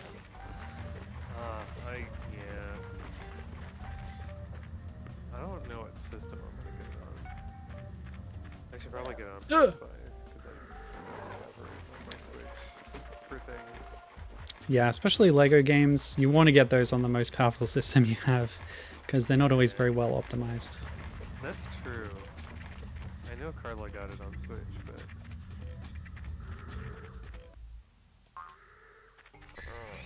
Well, that was an interesting set piece of a level. Yeah, some of the levels be like that. That one impressed me.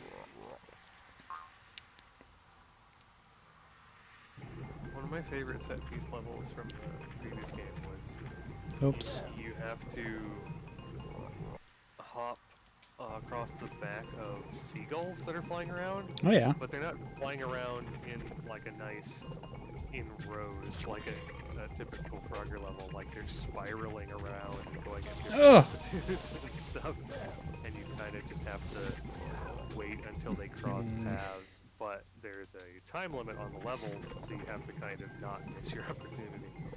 So you can't just zone out and not pay attention. Oh man, time limits. Yeah, I never really ran into them being here. But then again, I played the game a lot, so.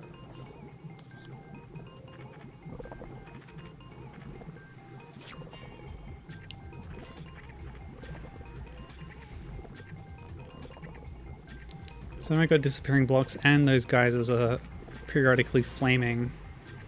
A lot of hazards on this level. Difficulty feels like it's ramping up.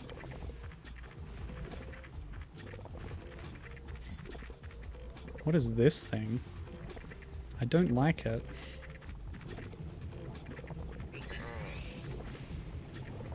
What are those enemies exactly, do you think? Which enemies?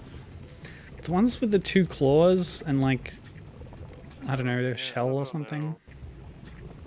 That's a good question. Kind of like a mollusk, but they have claws. Maybe they're a crab. Oh no! Could be a tick or something. Ugh, gross. Yeah, ticks. My least favorite arachnid.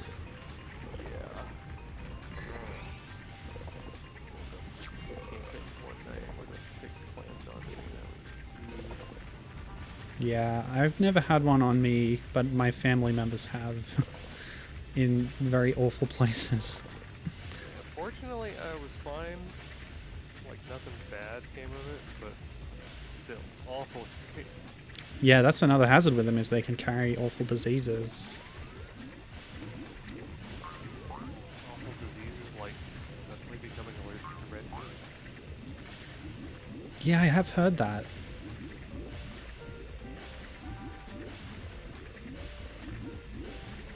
It's so bizarre that that can happen. I think I'd just die if I became allergic to red meat. I wouldn't mind. I don't really like red meat at all. No point in living.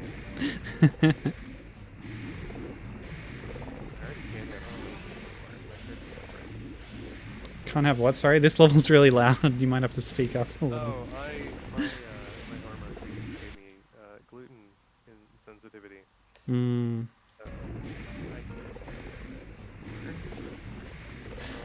Well, Yeah. I've been making bread substitutes,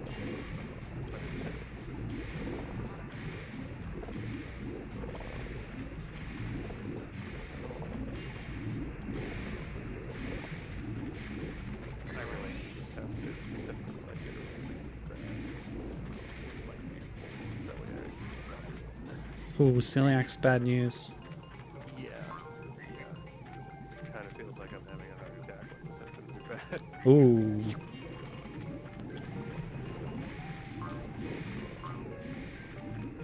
Like the first time I thought it was.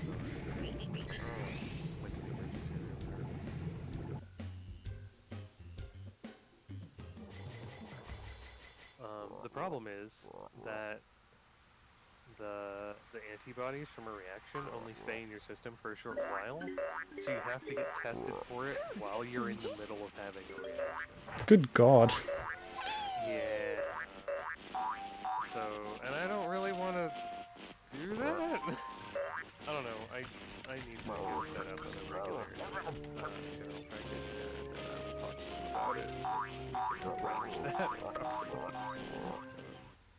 Very ambitious of Frogger to try to operate that keyboard, but now I know the purpose of that earlier cutscene at least. Whoa. The setting for the new level is very futuristic. There's like sci-fi robots everywhere. What are these? This is really interesting. I was just about to try and move on to another game, but this level has captivated me with its aesthetic.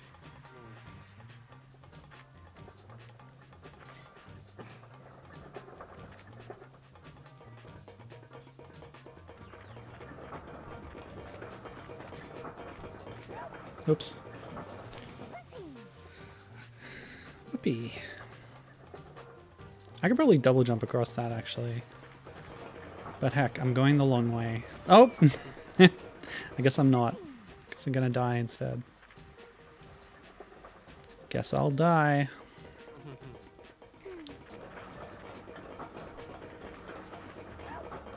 What? That robot just clipped my ankle.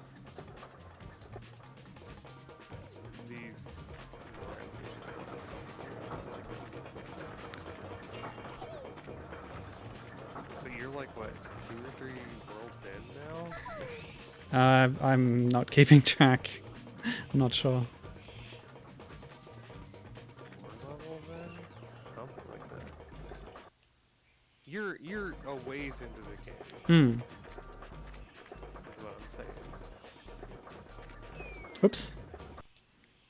I like these. They're not explicitly hazardous, but they'll push you off if you're not careful.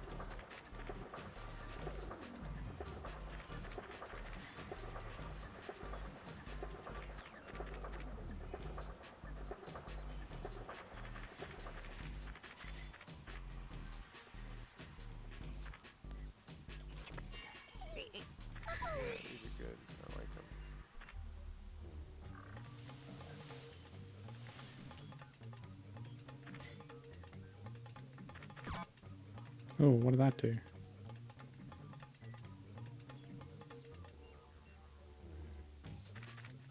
I was about to question why the sixth bonus tadpole wasn't in this, but I guess because of the nature of the levels, it's kind of unnecessary. Or redundant? Yeah, a bit redundant, I guess. Unless there is a sixth bonus one and we've just been ignoring them. Okay, so you know in the Game Boy Color one how you'd come across the tadpole that was like on the logs in the middle of your route? The original Game Boy Color one. Yeah. Yeah. So in the 1997 game, that took the form of like a bonus, what was that? Frogling? Froglet? Froglet that would ride around on Frogger's back. Oh, cute. Basically, you'd keep them until you collected one of the Froglets required to complete the level. And they would just be a bonus, basically. And they would go away if you got hit or damaged. So they're like an extra you could pick up. Nice. But because these levels are more linear and you're just picking up the Froglets as you progress through them, it's kind of redundant to have that sort of system in place, I would hazard. Disco Lab is the name of this world. Cool. I'm enjoying this game. But I think in the interest of time, maybe we can show off another game here before we leave. So we talked during the Game Boy Color version about what Blitz Games went on to do after they were done with making Frogger 2 Swampy's Revenge with their Zapper game. And I think it would be good to show exactly what that looks like. Let me just do this. Hold on.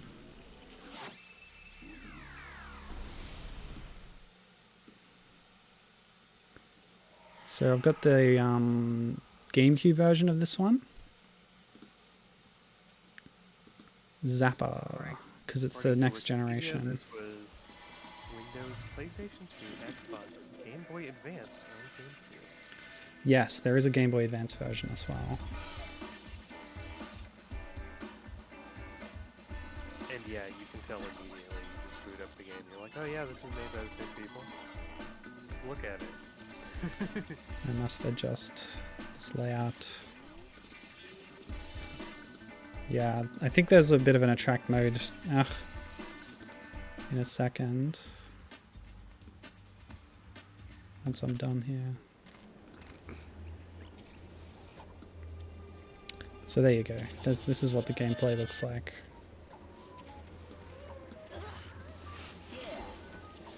So yeah, that's the theory, is it was going to be another follow-up Frogger game, but they lost the license or whatever. But they went ahead and made the game anyway. I love the look of it. It looks so great. I didn't know this existed. I'm instantly in love with it. I need a copy for myself. I'm glad I could introduce it to you. And yes, despite the name, this is not compatible with the Wii Zapper, by the way.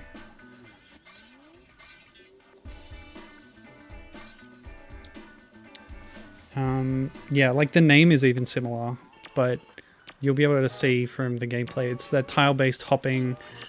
They've made a cricket as the main character to be as close as possible to a frog, but still different.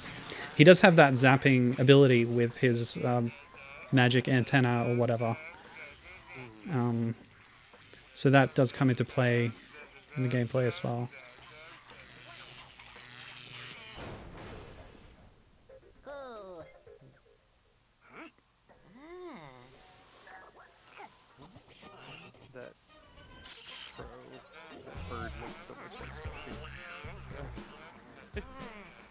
You know the really interesting thing about this? It was even published by Infogrames,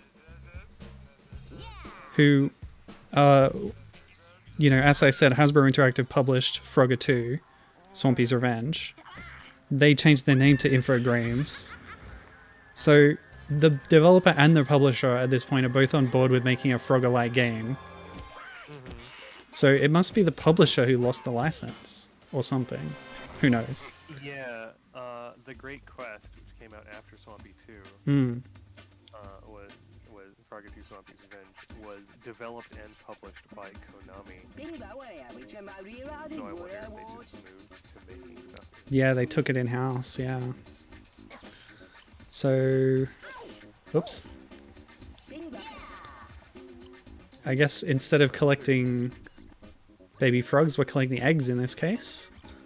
But yeah, you can tell it's got a bit of a graphical upgrade by being on a more powerful console. Frog was also developed and published by Konami. Frogger Advance was developed by Vicarious Visions, but published by Konami. Yeah. Frogger Beyond, developed and published by Konami. Yeah, it looks like they just took it all in-house. So there's the super jump is back, like all the mechanics. Yeah. We've even got this secret, just like in the first level. Props to Konami Swampy for keeping Lillie around, I guess. Yeah. They did redesign her, of course. Well, they redesigned everybody. Yeah. Wikipedia, well, the Frogger Wiki, pointing out that Great Quest is comparable in gameplay to Rayman 2. So that seems to be what Konami was going for with that one. Huh. A Rayman 2 like. Now I'm interested in actually playing it. Yeah. The aesthetic isn't great, but... I'm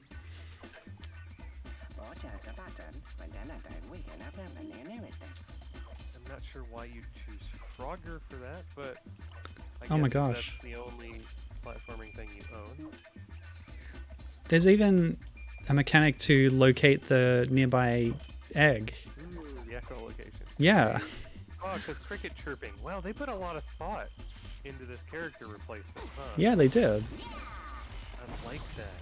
That's great. It reminds me of the discussions around when Ukulele was being developed and making the character design match the abilities of the character. Looks like I've supercharged my zapping ability. Oh. I noticed you you have a little egg carton. Are you Yes. actually collecting the eggs? Yeah, they're the equivalent of the baby frogs. Everything is 1-to-1 in this game. Okay, so I thought you were going to be collecting little larval crickets given the opening cutscene, but... Huh. Well, there's a lot of other crickets around giving me hints. What's this about? Unclear. These squirrels are demonstrating Yeah, they're demonstrating. for nuts. I love the little enemies and stuff this studio does, because you have bizarre little stuff like this in their Frogger games as well. Yeah. More so in the 1997 game than in Swampy's Revenge. But they just have these absurd little set pieces and levels, and they're so great. Froggers could not outright attack enemies like that, though. I missed an egg, but luckily I can locate Oh, it. you actually have to collect all of them to finish the level. Yeah, Swampy's Revenge worked like that. Oh, okay.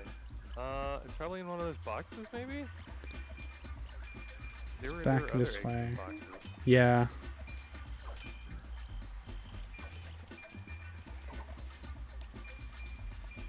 Oh, it must have been early on. Must it have been? There's some boxes near the end of the level. Well, it's still locating me back this way. Oh, okay. Oh, the little things. Yeah, actually- the little rings. Oh, it's right there. I just completely spaced on it. Well, there you go. Yeah, this is just a short demonstration, so yeah. Very cool. I do want to show you the Game Boy Advance version of this too, so we can compare them. Do it.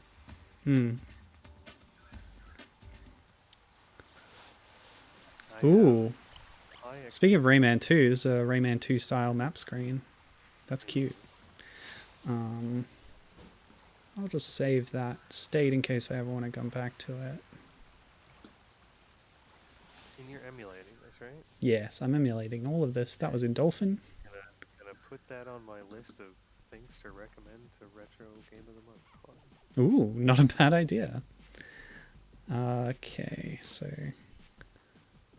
I've got the GBA version up now. I'll just capture that window.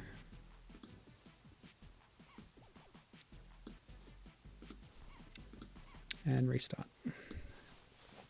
So this one was made by another UK studio called Atomic Planet.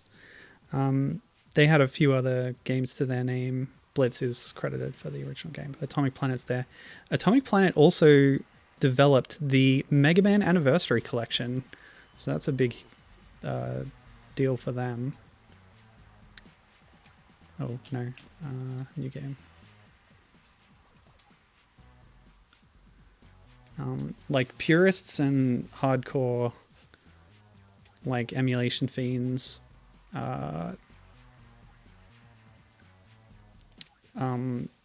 have some critiques about the Anniversary Collection, but I think it's really cool, and it was in the GameCube generation. So here we've got stills of the FMV instead of trying to play the video. And they're actually putting in dialogue, whereas it was all sort of mumbles and, you know, Lego style acted out cutscenes for the console game.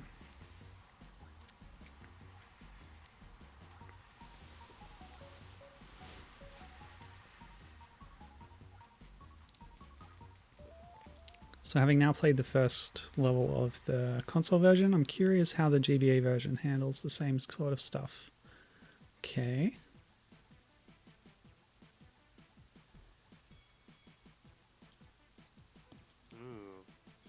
Oh, you died immediately. Yep. Okay. I can turn you back up now. So sorry about the audio balance stuff. I do have more control here. So we should be able to hear you better now, Gibbon. Yay! Well, I have been a little soft-spoken. I've been trying to do voice stuff. I don't know.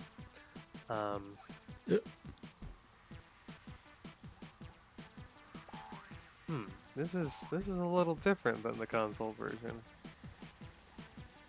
Yeah. Not the same enemies or collectibles. Or even little info things. Well, the eggs are back.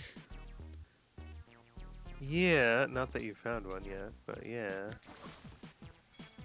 But I've just been taught about zapping, so that still works the same way. Mhm. I feel like when your gameplay is tile-based, it works better when you're also pixel art based and with a fixed camera like this. Well, yeah, I'm just wondering why they didn't translate the aesthetics more directly. Because the console version is also tile-based, they probably could have translated it pretty faithfully into a Wow. top-down thing, you know?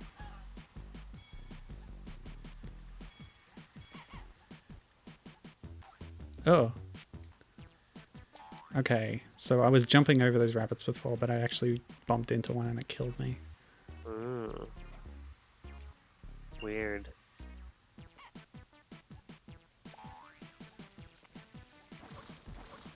But yeah, I've got the jump, which can send me forward by one tile.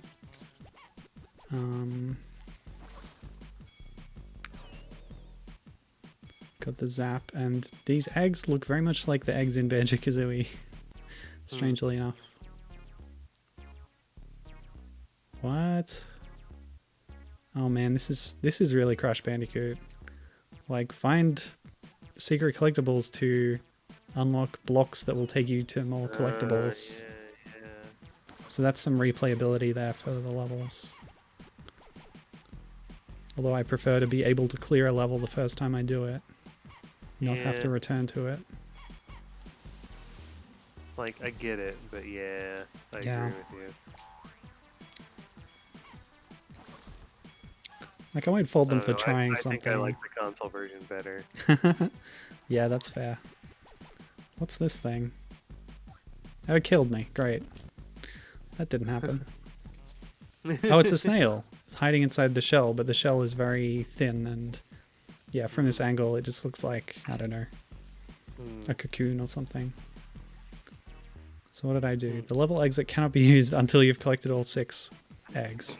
So I've actually missed 2. And it looks like you need to get 6 and then go to the level exit, which is not how Swampy's Revenge or Zapper console version worked at all. So I don't like that. I mixed up my buttons. B is jump, which I think is a bit of a no-no in platformers. I think A should be jump and B should be attack usually. Did I go in here? I did, and then there was a thing. You can get a football helmet. I don't know. I think I'll move on now. Okay. Just a little demonstration of that.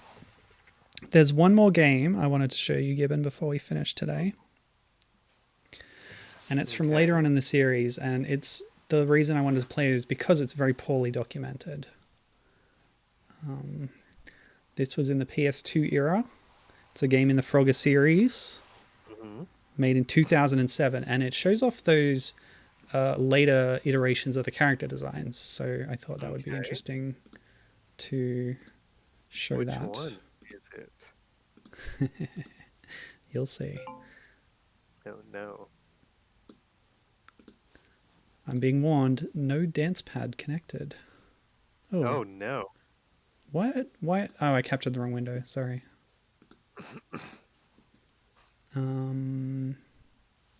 This one?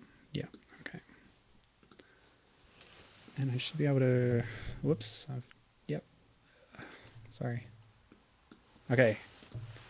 So I don't have a dance pad connected, but we can use the controller. This is Konami Kids Playground : Frogger - Hop, Skip, and Jumpin' Fun. Oh my goodness. This is an edutainment game for young children made by Imagine Engine.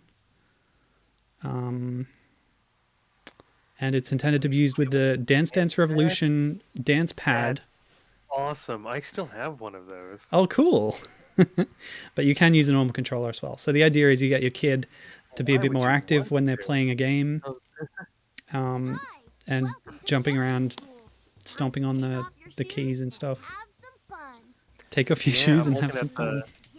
I'm looking at the cover of the game. That's that era's version of Frogger right there. The aesthetic they settled on. And that loading screen's very long, but we're here on the menu now. You can see the version of Lillie in this era, as well as Frogger himself. His design originated in... What game was it again? Hold on a second. I think it would be the Forgotten Relic. Frogger's Journey, the Forgotten Relic. Cool. So, yeah, this is the point where Konami took it in-house, I guess. Although this is, contracted out. Konami took it in-house in 2001. Oh, was that the ugly one? You know, yeah. I'm sorry, I'm having trouble keeping track of all these Froggers. Yeah. So you had He's Back and Swampy's Revenge made by that previous team. Then the Great Quest through everything else was basically made in-house. It's just Great Quest and its handheld accompaniment had the sort of Shrek look. Frogger Beyond and its handheld accompaniment had sort of a look that's halfway between that and this one. And then starting in like 2003, they sort of settled on this look for the characters. And this persisted up through like 2011. And then they threw all that out the window to make casino games. Oh, you're kidding. You gotta follow the rules. I wish I was kidding.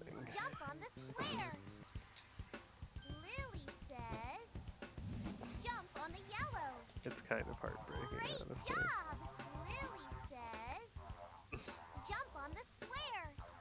So just imagine that I'm jumping around my living room, with my shoes off, of course, on the dance pad. But yeah, this is what Lillie looked like later on, I guess, as well as Frogger himself. This was part of a series of games by Imagine Engine that used the dance pad. There was one themed around dinosaurs and... You did! I swear you did! Ah, sorry. Sorry, Lillie. I wasn't paying enough attention. But yeah, so there's some footage of the dinosaur one online, but I couldn't find any record of this game and what it looked like. No. So I had to download it myself and try it out. I'm going to try some of the other modes now. Okay. Now that we've seen Lillie. How do I quit, please? I think at the start she said, like, stand on the back-facing pad to quit or something. I don't know what that means. Can you not just press pause? No, well, it's not really that kind of game, is it? It's a game for kids to only interact with through the dance mat. Yeah, the dance mat still has start and select on it. Well, I'm pressing them and nothing's happening. Okay. I'm gonna restart. Okay. Where's the reset button?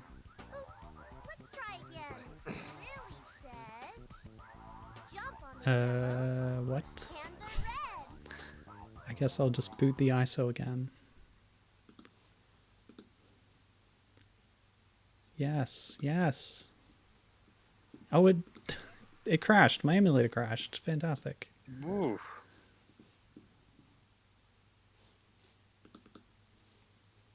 All right, we're back. A dinosaur story. No, that's the other dance pad game.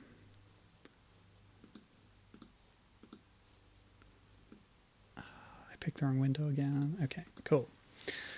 Oh, let me see. I didn't have anything else to say about this, so we'll check out another mode and then we'll be done for today, Okay. I think.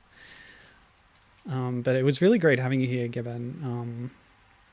I think this is the I first just ramble time most of the time. you've commentated live with me on a stream.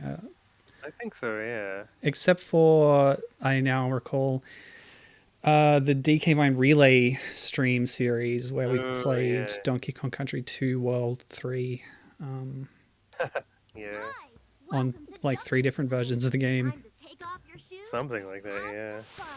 But it's been great having you here with your Frogger knowledge Yeah. and doing research in the background and stuff. So thanks very much. Now, what do you want to see? Froggy Fireworks or Flycatch? I can only pick one because I can't guarantee I'll be able to exit the mode afterwards. Let's do Flycatch. Okay. Flycatch. Flycatch.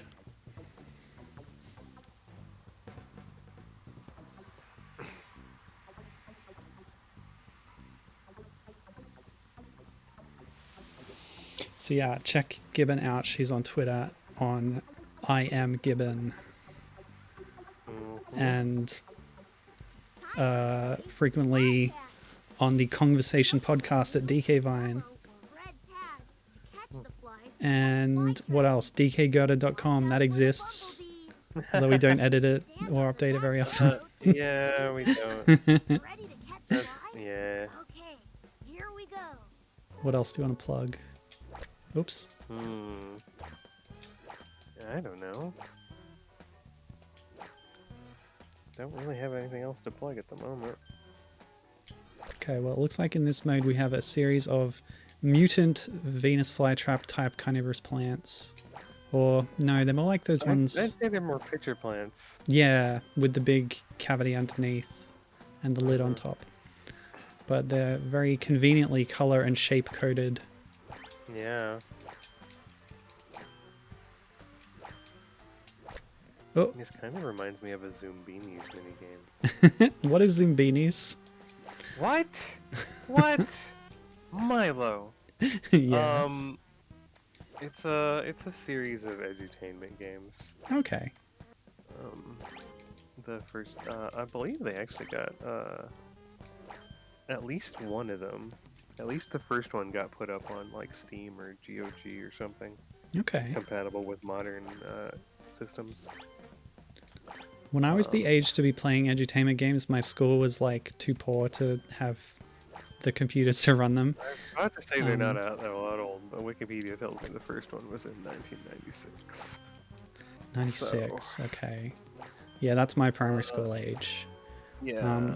When I was in sort of late-ish primary school, we got a bunch of iMacs in the library, those original iMacs, but they didn't really have any educational games on them. They had stuff like Nanosaur, and I think they had Lemmings, maybe. But these are your...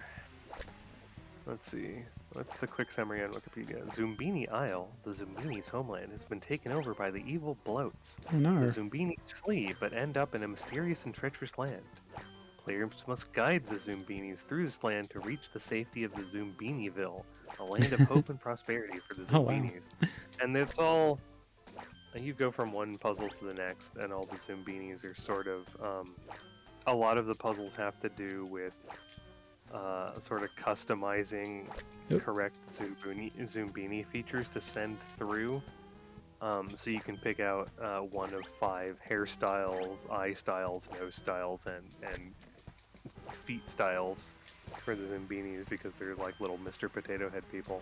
And you kind of send them through, and that's like the most basic variation of a puzzle. But other times, like, you'll have to be customizing other things. But it's all about sort of, you know, pattern recognition and puzzle solving and stuff. But they're fun. They're just, yeah. Cool. Are they worth checking out in this day and age? I would say so. Okay. They're one of those things where I was like, oh my god, I thought I was the only one that ever heard about this. But then, like, you find out almost everybody else has played them too. Not me. I guess they were common over here. Oh, it's Bunch just of making me people do on it again. Courtney's server have played them somehow.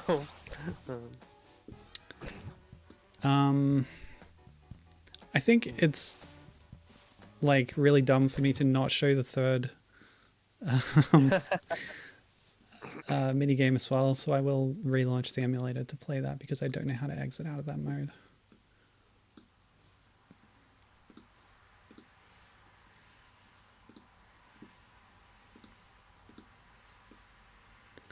So I'm using PCSX2 for this, which previously I'd used a really old build for Mac, but there's a much better updated one that is so much more easy to use and compatible.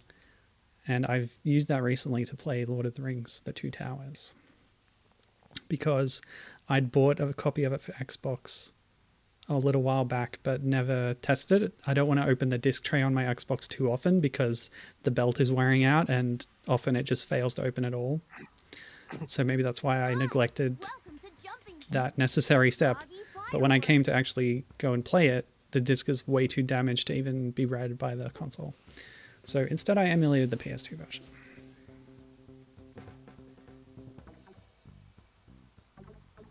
It's time to play Froggy Fireworks. Jump on any pad to fire a rocket. I was just streaming Two Towers GBA on Discord privately yesterday with some people, including Gibbon. Choose a new game. Ready to fire? And that was fun. Okay, here we go. I would recommend Two Towers GBA. It's essentially a Diablo clone. Yeah, it looks really interesting. Sorry, I wasn't actually listening to Frogger's instructions, so I don't know what I have to do in this one. I wasn't listening either because I have the stream volume off, so I'm not doubling up on our audio. But I was just kind of staring at his face. Only the bottom jaw was moving. He blinked occasionally, and it was just very creepy watching him talk with no sound coming out. This might just be a play around mode. I know Donkey Konga has a mode where you just hit the drums randomly. It's like free play or whatever. And pictures appear on the screen. So it might be similar to that, but who knows? There's a timer counting down and you're getting a score. So I don't know. Maybe I just have to rapid fire. You're shooting fireworks really well today. Thanks, Frogger. Again. Okay, let's try and do it as fast as I can.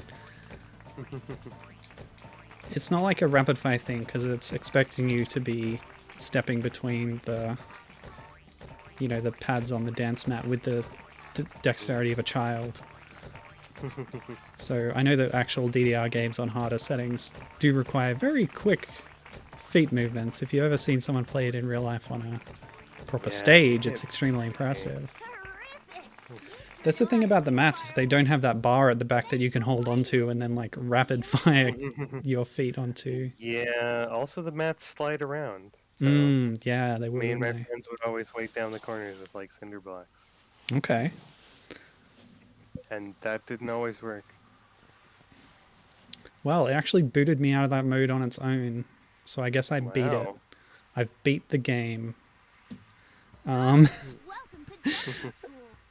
Yeah, so I guess there's footage of that online now, for what that's worth.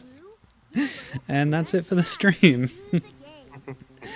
Again, thanks very much for joining me, Gibbon. This has been fun. Yeah.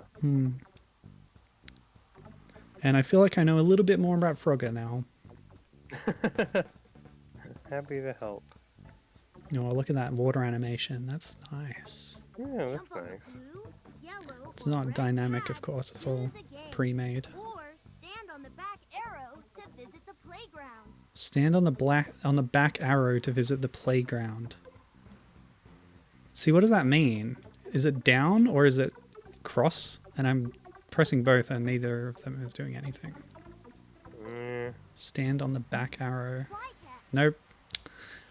Yeah, now I'm stuck with this. Anyway, that's it. I'm gonna stop now. So yeah.